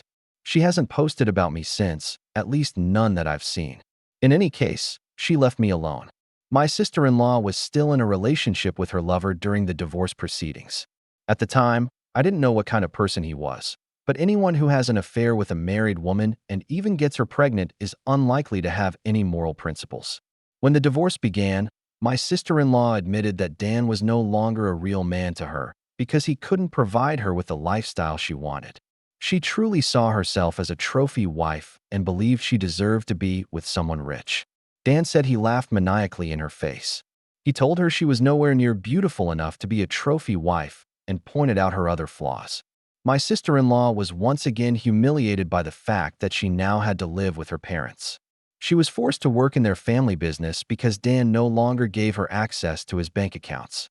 This woman had already maxed out all the credit cards he had given her before. She complained about having to work for her parents, but I think they were the only ones who would even hire her, given her criminal record and a decade-long gap in her career. I heard from Dan that her parents were very disappointed in her. In any case, this crappy divorce really hit the fan. My sister-in-law got almost nothing from Dan because she cheated on him, physically harmed her father-in-law, husband, and oldest child, and the divorce was granted based on her fault, as I mentioned earlier. So she said goodbye to any chance of getting what she wanted. Dan's lawyer tried to expedite the divorce process, but it cost my brother dearly. I don't know the specific amount. My sister-in-law, on the other hand, was in a dire financial situation. And you know what can happen when you corner an animal? She started to fight back, but the law was not on her side, nor were her finances, which were dwindling before her eyes. My sister-in-law's parents had to pay for her lawyer, but he turned out not to be the best. Moreover, she brought her lover to the divorce proceedings to testify in her defense. He was slick with his words and had a charming smile, and he tried to use that to his advantage. He claimed that my sister-in-law was suffering with an inadequate husband, so she sought comfort in the arms of another man. He stated that he was ready to take responsibility for the child he had with her. The guy also argued that my sister-in-law would need alimony to support herself and care for the child. He noted that since Dan's name was still on the birth certificate at the time, child support should be his responsibility. Dan said the guy used fancy words and charm, but was an idiot. The judge didn't fall for it either and called him a hypocrite for claiming to be ready to take responsibility for his child while asking for money from the man whose marriage he had destroyed. Dan was prepared to sue his wife's lover for intentional infliction of emotional distress, which is a thing in some U.S. states, but it didn't work out. Apparently, Dan needed to prove that she loved him before the affair began, but after we saw her true colors, we weren't sure if she had ever loved him at all or was just using him as a source of income. Many commenters suggested that my sister-in-law probably had kids to avoid working, and you might have been right. In any case, my sister-in-law tried to drag out the divorce, but Dan's lawyer and the judge wouldn't let it happen. All the evidence we had against her made her attempts to play the victim futile, so she just let her true nature show since there was no point in hiding it anymore. In court, there were all the records provided by Dan and me, police reports, photos, and videos proving she was abusive and narcissistic. She tried to fight back, but it was useless. As a result of the divorce, my sister-in-law made a deal. Dan took on a portion of the credit card debt, had his name removed from the child's birth certificate, and my sister-in-law got partial custody of the children without alimony, but also without most of the credit card debt she had accumulated. Her official employment with her parents meant she had her own income to start paying off her debts. She can see the kids almost any time and even take them for the weekend, but for some reason, she rarely tried to see them. She took them out for fast food a few times, but never had them for an overnight stay. You would think her parents would want to see their grandchildren, but they didn't contact Dan about it. They rarely visited Dan's kids, even before the divorce. Now they probably won't see them at all. As for Dan, he really did love his wife, so her betrayal hit him hard, and he started drinking. The night he confronted his wife about the affair, he came to my place, stumbling, with a bottle of whiskey in his hand and his face scratched up. I was scared to see him in that state and started yelling at him for drunk driving. But that meant little to him compared to the betrayal of his cheating wife. We spent a few hours in my trailer so as not to disturb my tenants. The whole time, Dan was drinking whiskey straight from the bottle and crying about what a fool he was and how he regretted marrying that bitch. Almost every time he mentions her now, he just calls her the bitch. So that's now my ex-sister-in-law's nickname. The irony is that those few hours were the most I've connected with Dan in the last 15 years. Although he didn't apologize directly, he called himself a disgusting person with terrible taste in women. Then he said that at least I hadn't made his mistakes. Despite everything he had done to me in the past, he is still my younger brother, and I couldn't risk letting him get behind the wheel. So I told him to stay the night and took his car keys. Then I made up a bed for him in my trailer because all the other rooms were occupied. He was in no condition to drive home, and if he had taken a taxi, he would have had to pay a lot for the ride and then come back for his car. He was still depressed, and crying and didn't want our parents or his kids to see him in that state. And honestly, I was afraid he would do something incredibly stupid if I let him leave. About a month after he separated from his wife, Dan came to me to ask to borrow my camper. Apparently, he found it more comfortable to sleep in than I thought when he stayed over. He said that after his wife left, he decided to give his room to his oldest child. He has 2 girls and a boy, with the boy being the oldest, now 8 years old. The kids had been forced to share one room until then. For the boy, they just hung up a curtain on his side of the room, but he often slept on the couch to avoid his sisters. I know the poor kid really wanted his own room. So, I think Dan decided to be a good father and came to me to ask to borrow the camper so his son could have his room. If he could afford it, he would have bought his own trailer. I eventually gave in and let him use it for a good cause. No, I didn't ask for rent for the trailer. Dan was already in a tough enough situation.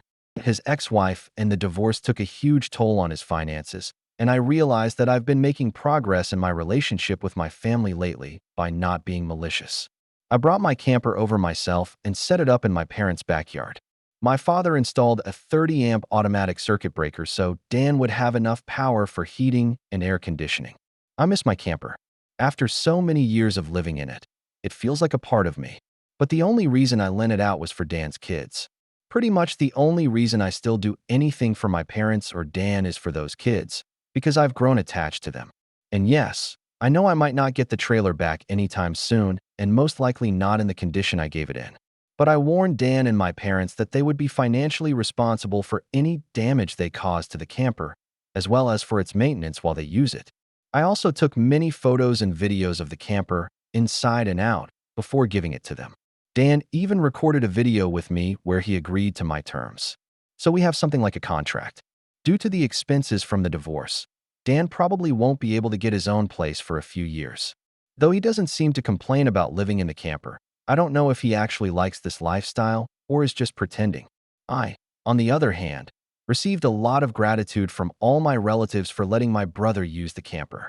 Now, many relatives call me the good brother that Dan doesn't deserve. In any case, I think getting rid of my sister-in-law was an excellent first step toward rebuilding our family. I still don't care much for my brother and parents after they bullied me my whole life, but I won't let Dan's kids suffer because of it. These kids have really grown attached to me. They actually get excited when I visit them or when they visit me. I've even babysat for them a few times. Now that their mother is no longer around, they've become much kinder, especially to me. I'm finally starting to enjoy being an uncle.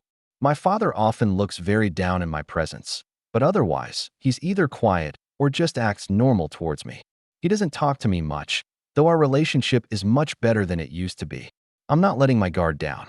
My parents are happy that my ex-sister-in-law is out of their house, and they often say they don't understand what they ever saw in her. Especially my mother, because they argued for a long time about who was the main hostess of the house. Simultaneously with the divorce, Dan filed a lawsuit to have his name removed from the birth certificate of the child that wasn't his. The bitch-in-law actually didn't want to do this because it would mean no child support from Dan. However, by court order, the lover took a paternity test. I would have laughed for a long time if it turned out he wasn't the father either. But it was him. Dan's lawyer had a long talk with the ex-sister-in-law's lawyer. She had no way to contest it, and Dan was ready to make her situation even worse. The sister-in-law didn't have the financial means to fight him in court, and she agreed to change the birth certificate. The guy who knocked her up took financial responsibility for the child as the father. He later contacted Dan through his lawyer and told him he had broken up with the sister-in-law and would not bother him anymore. I checked the guy's social media after Dan sent me a link, and he was upset that he was now financially responsible for a child he never planned to have and that he was too young for it. By the way, according to Dan's lawyer, this dude is a little over 40, but he looks younger. Maybe this is the end. The ex-sister-in-law is out of our lives. My parents and brother are finally trying to be good people. I'm surprisingly happy to be an uncle, and my house is still my own. Unsurprisingly, my ex-sister-in-law saw my posts. She can't contact me about it in any way except through a lawyer, thanks to the restraining order. She can hardly afford a lawyer now, as the divorce also hit her hard financially. So she complained about me to Dan and demanded that he tell me to delete my slander from the internet. Dan also read my posts and had no problem with them. He said they serve as a reminder of what a scumbag he used to be. Besides, I still helped him despite everything he had done to me. My parents also try to treat me and Dan equally when I'm around, although my father is still a man of few words in my presence. Someone noted that he just doesn't know how to talk to me anymore after so many years of me being pitted against Dan, and I think that's true. Though it doesn't bother me that he's like this now. My mother has also developed a habit of apologizing for every little thing in my presence. Dan told me that she and my father were often criticized by relatives and their psychologist, and now my mother feels she needs to apologize for everything. This is a stark contrast to how they treated me before. My ex-sister-in-law found out that Dan borrowed my camper so his son could take their old bedroom. Like a typical abuser, she started mocking him because now, in her words, he was living like a homeless person. But Dan took it calmly because he knew that's exactly how she would react. He just doesn't care. To him, she is practically dead, and her insults went in one ear and out the other. He then pointed out to her that he was living in an old camper because he was putting his children first and wanted his son to have his own room, something his ex never did. Despite being their mother, she just used her children and pregnancies to avoid work and emotionally blackmail everyone. This was back at the beginning of their divorce.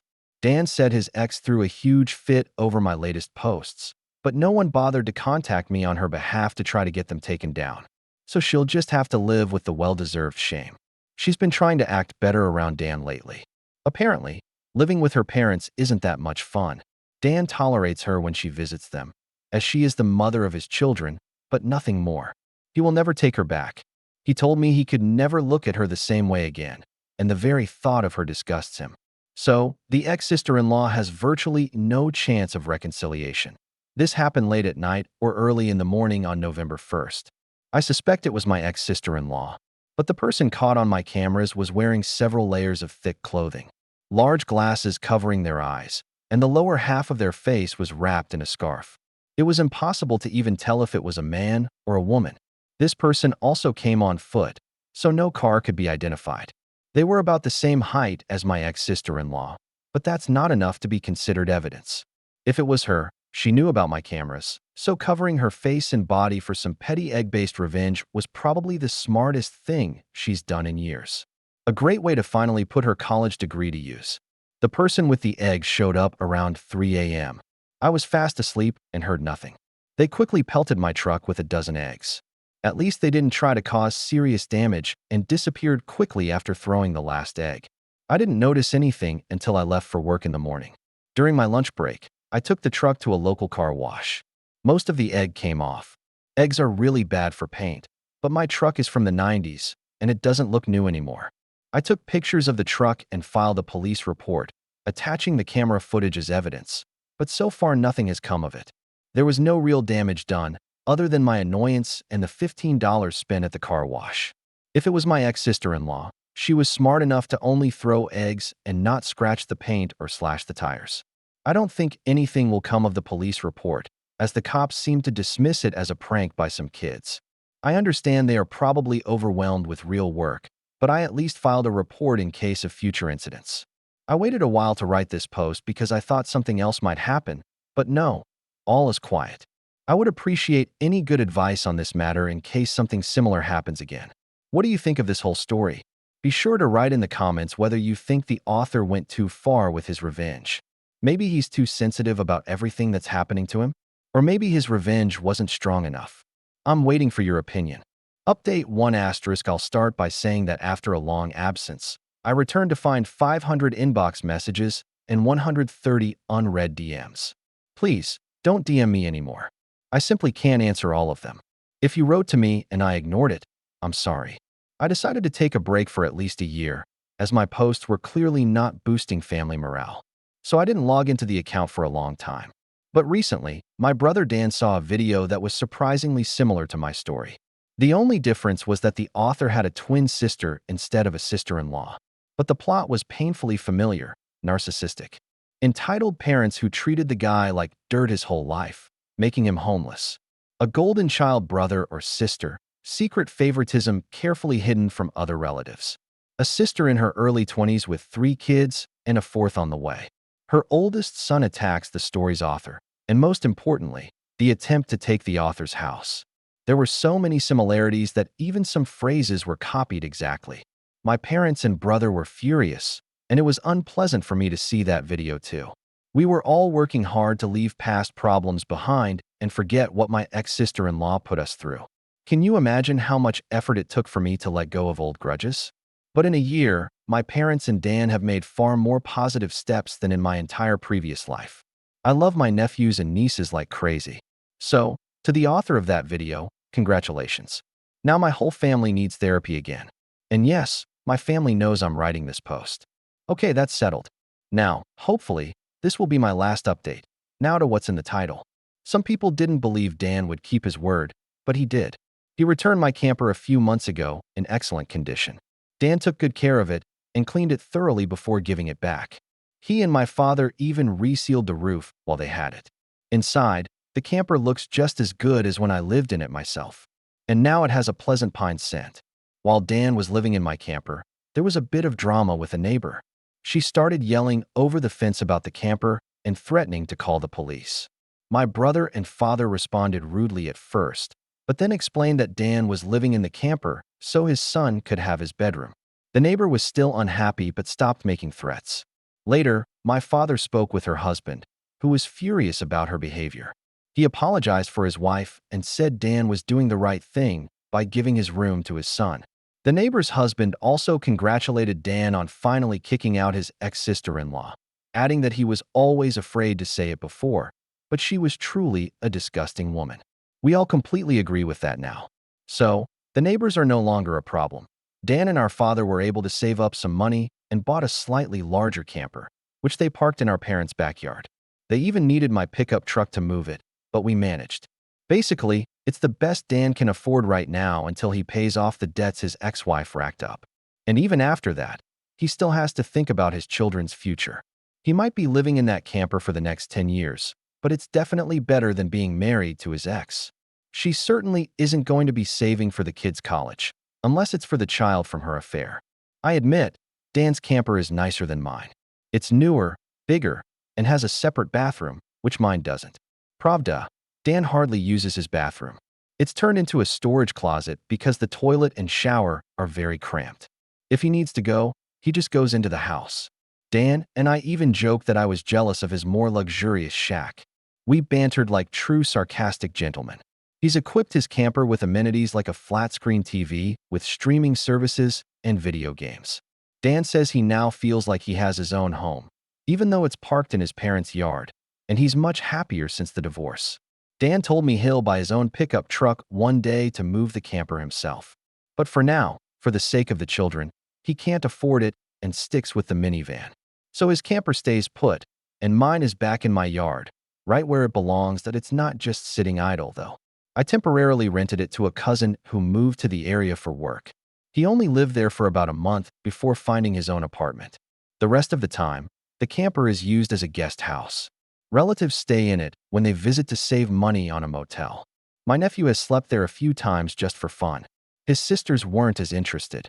For my nephew, it's the closest thing to a real camping trip, as it is for me, unfortunately. I bought the camper to live in, not for camping. As for my parents, they've been through therapy. My mother started taking medication for her mental health and has fully acknowledged her terrible past mistakes and the favoritism she showed towards her children. My father realizes it too. He's still a bit awkward with me, but he's become an active churchgoer and is working hard to restore the family's reputation. Dan has cut back on drinking significantly because his stress has greatly decreased. He even started working out and is now in great physical shape. He recently told me that his ex saw a photo of him on social media after he lost 20 pounds and called to compliment him. But he didn't fall for it.as for holidays. My parents, brother, and his kids came to my Christmas party last year along with the other relatives who were there the previous time. Everything went great. The only thing is, none of them could stay overnight in my rooms anymore since I'm renting them out. Both of my tenants also went to their families for the holidays. Overall, everything was perfect. The ex-sister-in-law wasn't invited, and she couldn't have shown up uninvited anyway because of the restraining order. Besides, she hardly even tried to spend time with the kids. At best, she met with them a couple of times a month and didn't even send gifts for Christmas or birthdays after she was caught cheating.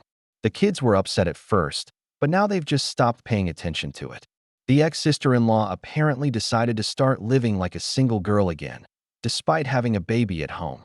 But nothing good came of it. Life slapped her so hard it wasn't even funny that on New Year's Eve, the ex-sister-in-law went out to party hard. On her way home, she was pulled over by the police and arrested for drunk driving, and her car was impounded. While being arrested, she called Dan and begged him to pick up her car so it wouldn't get towed. Dan refused to help, saying it was her own fault and she needed to solve her own problems. Of course, Dan himself has driven under the influence before, so his stance is a bit hypocritical. But considering what she put him through, I completely understand. Some flying monkey of hers, a defender of the ex-sister-in-law, called Dan and started berating him for being a terrible person. I think it was the same woman who called me some time ago. Dan didn't mince words with her and detailed all of his ex's affairs, everything that happened during the divorce, and how he couldn't care less about his ex-wife after she left him with huge debts and stopped caring for the children. The flying monkey hasn't called since. We still don't know who she is. The ex-sister-in-law went to court and pleaded guilty to drunk driving. Dan found out about this because she called him and said that due to this violation, she wouldn't be able to see her other children for a long time. The court ordered her to complete a 6-month course for DUI offenders. During this time, her license is suspended, and she is strictly forbidden from drinking alcohol, which upset her the most. I've heard about these courses. They conduct regular, sometimes even random, urine tests for alcohol. And when the driver's license is returned, a camera and an ignition interlock device are installed in the car for a whole year, and insurance rates skyrocket due to the violation on her record. The ex-sister-in-law is not having a good time right now, but I don't feel sorry for her at all. I never drive drunk myself. Unfortunately, that's all I know about my ex-sister-in-law, as she has recently minimized her communication with Dan. She'll probably stop contacting him altogether soon, except in extreme cases. I have no idea what's going on with her parents or the child from her affair, and even Dan doesn't know. But we do have some information about one person. Remember the ex-sister-in-law's lover, the smooth talker? He's made his social media public again, but apparently, he doesn't acknowledge the existence of the ex-sister-in-law or their child at all. Dan tried to message him, but he was immediately blocked. In short, this guy is just a jerk who acts like he's a saint. However, it's thanks to him that the ex-sister-in-law is no longer a part of our family, so we're even a little grateful to him. That's all the news for now. Yesterday I was running errands, and I had a huge clear bag of cans in the bed of my pickup truck that I was going to take to the recycling center. I stopped to grab a bite at Subway first, and when I came back, the bag of cans was gone. I immediately drove towards the recycling center and saw a woman walking in the same direction, dragging my bag along the sidewalk. I pulled up next to her, and she clearly recognized my truck. I accused her of stealing the cans. She denied everything until I said I would call the police and that the restaurant I was parked at surely had security cameras. I gave her two options: admit she stole the cans and return them, or I call the cops. She got angry, said she was in a tough financial situation and it was just a bag of cans. I replied that she had no right to steal my things and then play the victim. Either she returns the bag, or I call the police. The woman started saying the police wouldn't care about a bag of cans. I suggested we test that theory. I had already started dialing when she dropped the bag and told me to F off. Then she walked away, grumbling that I was a heartless person. Later, I told this story to my friends. One of their girlfriends literally exploded with indignation. She started loudly complaining that I didn't know what situation that woman might have been in. Maybe she was homeless, and I should have just let her keep those damn cans. We got into a big fight, and she left in a rage. Before that, I was sure I had done the right thing, but now I'm having doubts. So, was I wrong to make that woman return the bag of cans she stole? To be clear, the bag had over $30 worth of cans in it. It was very large. Comments: you did the right thing. Maybe you're also having a hard time with money, and we're counting on those cans. Or maybe you're fine financially. You're just a frugal person and are used to recycling cans. Either way, she had no right to take what wasn't hers, and you had every right to take back what was yours. In our neighborhood, some people specifically put out boxes of cans on the street for those in need. But that was clearly not your case. Well, before we continue, I'd also like to hear your opinion on whether the author was right to take back those cans. A few days ago, I wrote a post about the stolen cans and realized something. It seems I accidentally started revealing my identity by mentioning the bottle deposit system in my state. Since it's out there now, I might as well confess. I'm not in the part of the US I previously mentioned.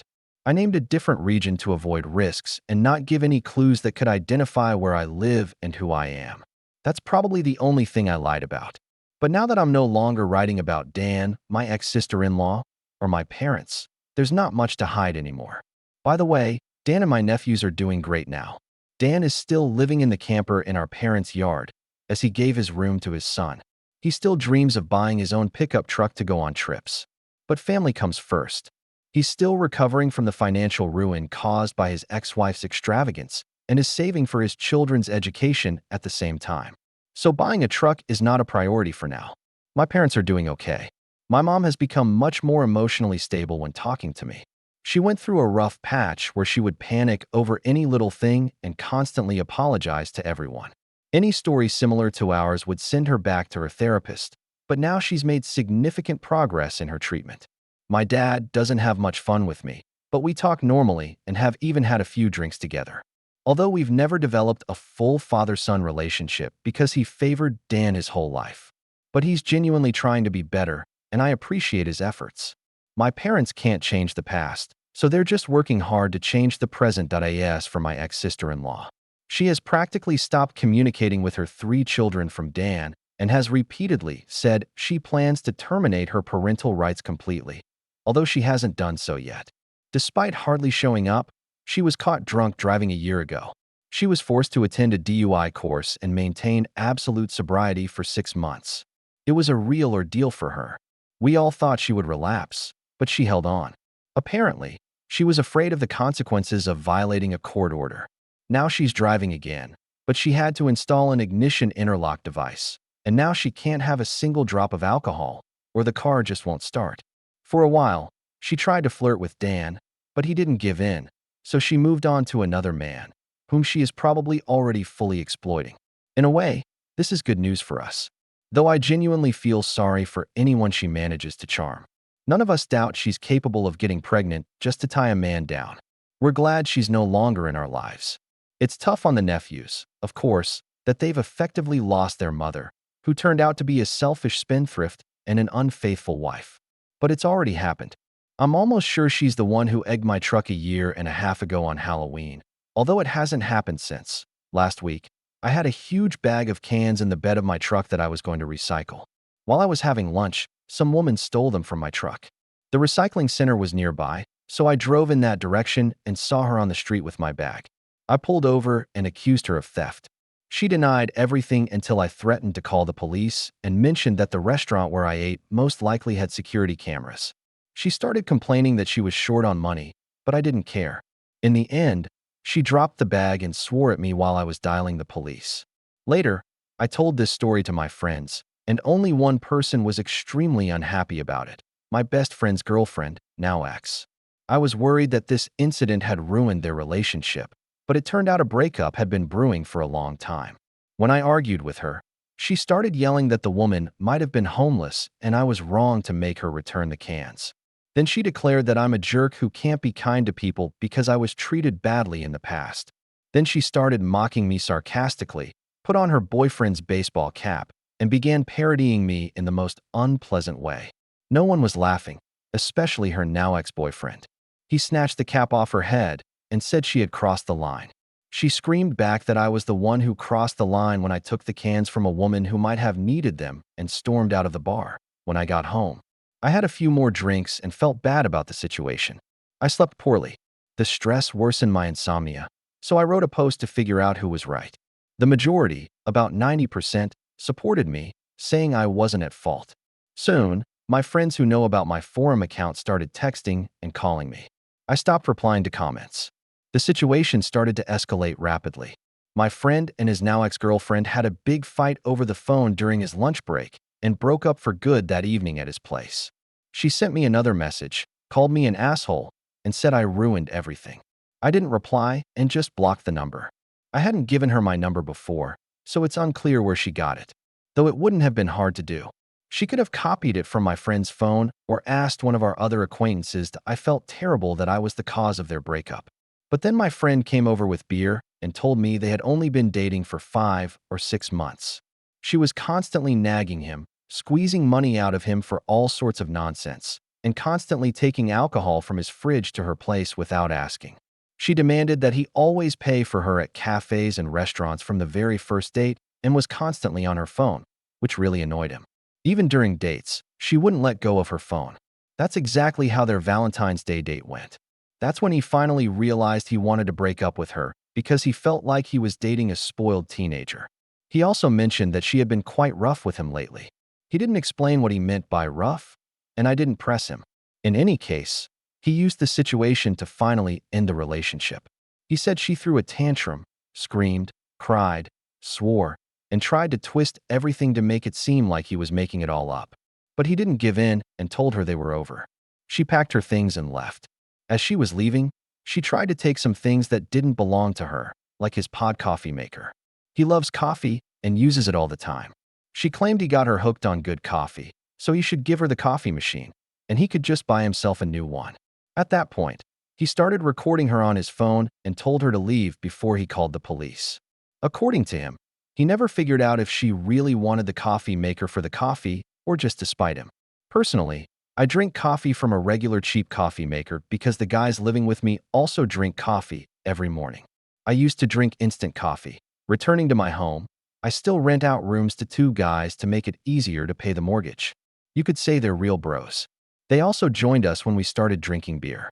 In the evening, we got drunk playing Uno. And only then did I finally pass out into a deep sleep. On the couch, though, after too much alcohol and for only 7 hours. In the morning, the alarm on my phone sounded like nails on a chalkboard. My friend had put the phone right next to my head when I passed out. My friend and I were both late for work and called in to say we'd be late because we weren't feeling well. I survived the whole day on energy drinks. My friend's ex-girlfriend hasn't tried to contact either me or him since. She deleted and blocked a bunch of people on her social media and has pretty much dropped out of our whole group of friends. As it turns out, nobody really liked her much before, so no one is really suffering from her absence. I probably shouldn't write here anymore, but I want to clarify a couple of details. The bag I kept the cans in was a large, clear mattress bag. A friend of mine works at a mattress warehouse and delivery service and gives these bags to friends and family for free. They hold a lot and don't leak or tear if they're in good condition. Another point, I only buy drinks in cans and plastic bottles because they are much lighter than glass. And the second thing I wanted to clarify, I got my friend's permission to publish this story as it directly involved him. He took it calmly and even joked that I owed him a pack of beer for it. And although he said it as a joke, yesterday I left a beer with a pink bow at his door, rang the bell, and ran away. He laughed. Personally, I'm quitting alcohol for a while. That's how it is. I hope I won't be drawn back here with another post. Comments. I had a tough breakup once too. When I was moving out, a bailiff was present to make sure everything went smoothly. My mom gave us a fancy electric pressure cooker for Christmas, and my ex and I loved it. It made the most amazing roast beef. Highly recommend. When I wanted to take it, she started arguing with the bailiff, claiming it was a gift specifically for her, and made a whole scene. I just wanted to get out of there as quickly as possible, so I gave up and said, "To hell with it. Let her keep it." I didn't have the energy to argue. When we got to my new apartment, my buddy, who also loves to cook, handed me a gift, the rubber gasket from that same pressure cooker. It was one of the most satisfying moments of my life. And when I took the mattress with me, she started crying. "Where am I going to sleep?" I calmly replied, "You didn't complain when you found places to sleep while we were still together. I think you'll manage now." She didn't say another word. The bailiff was barely holding back his laughter. It was clear he was fed up with her antics too.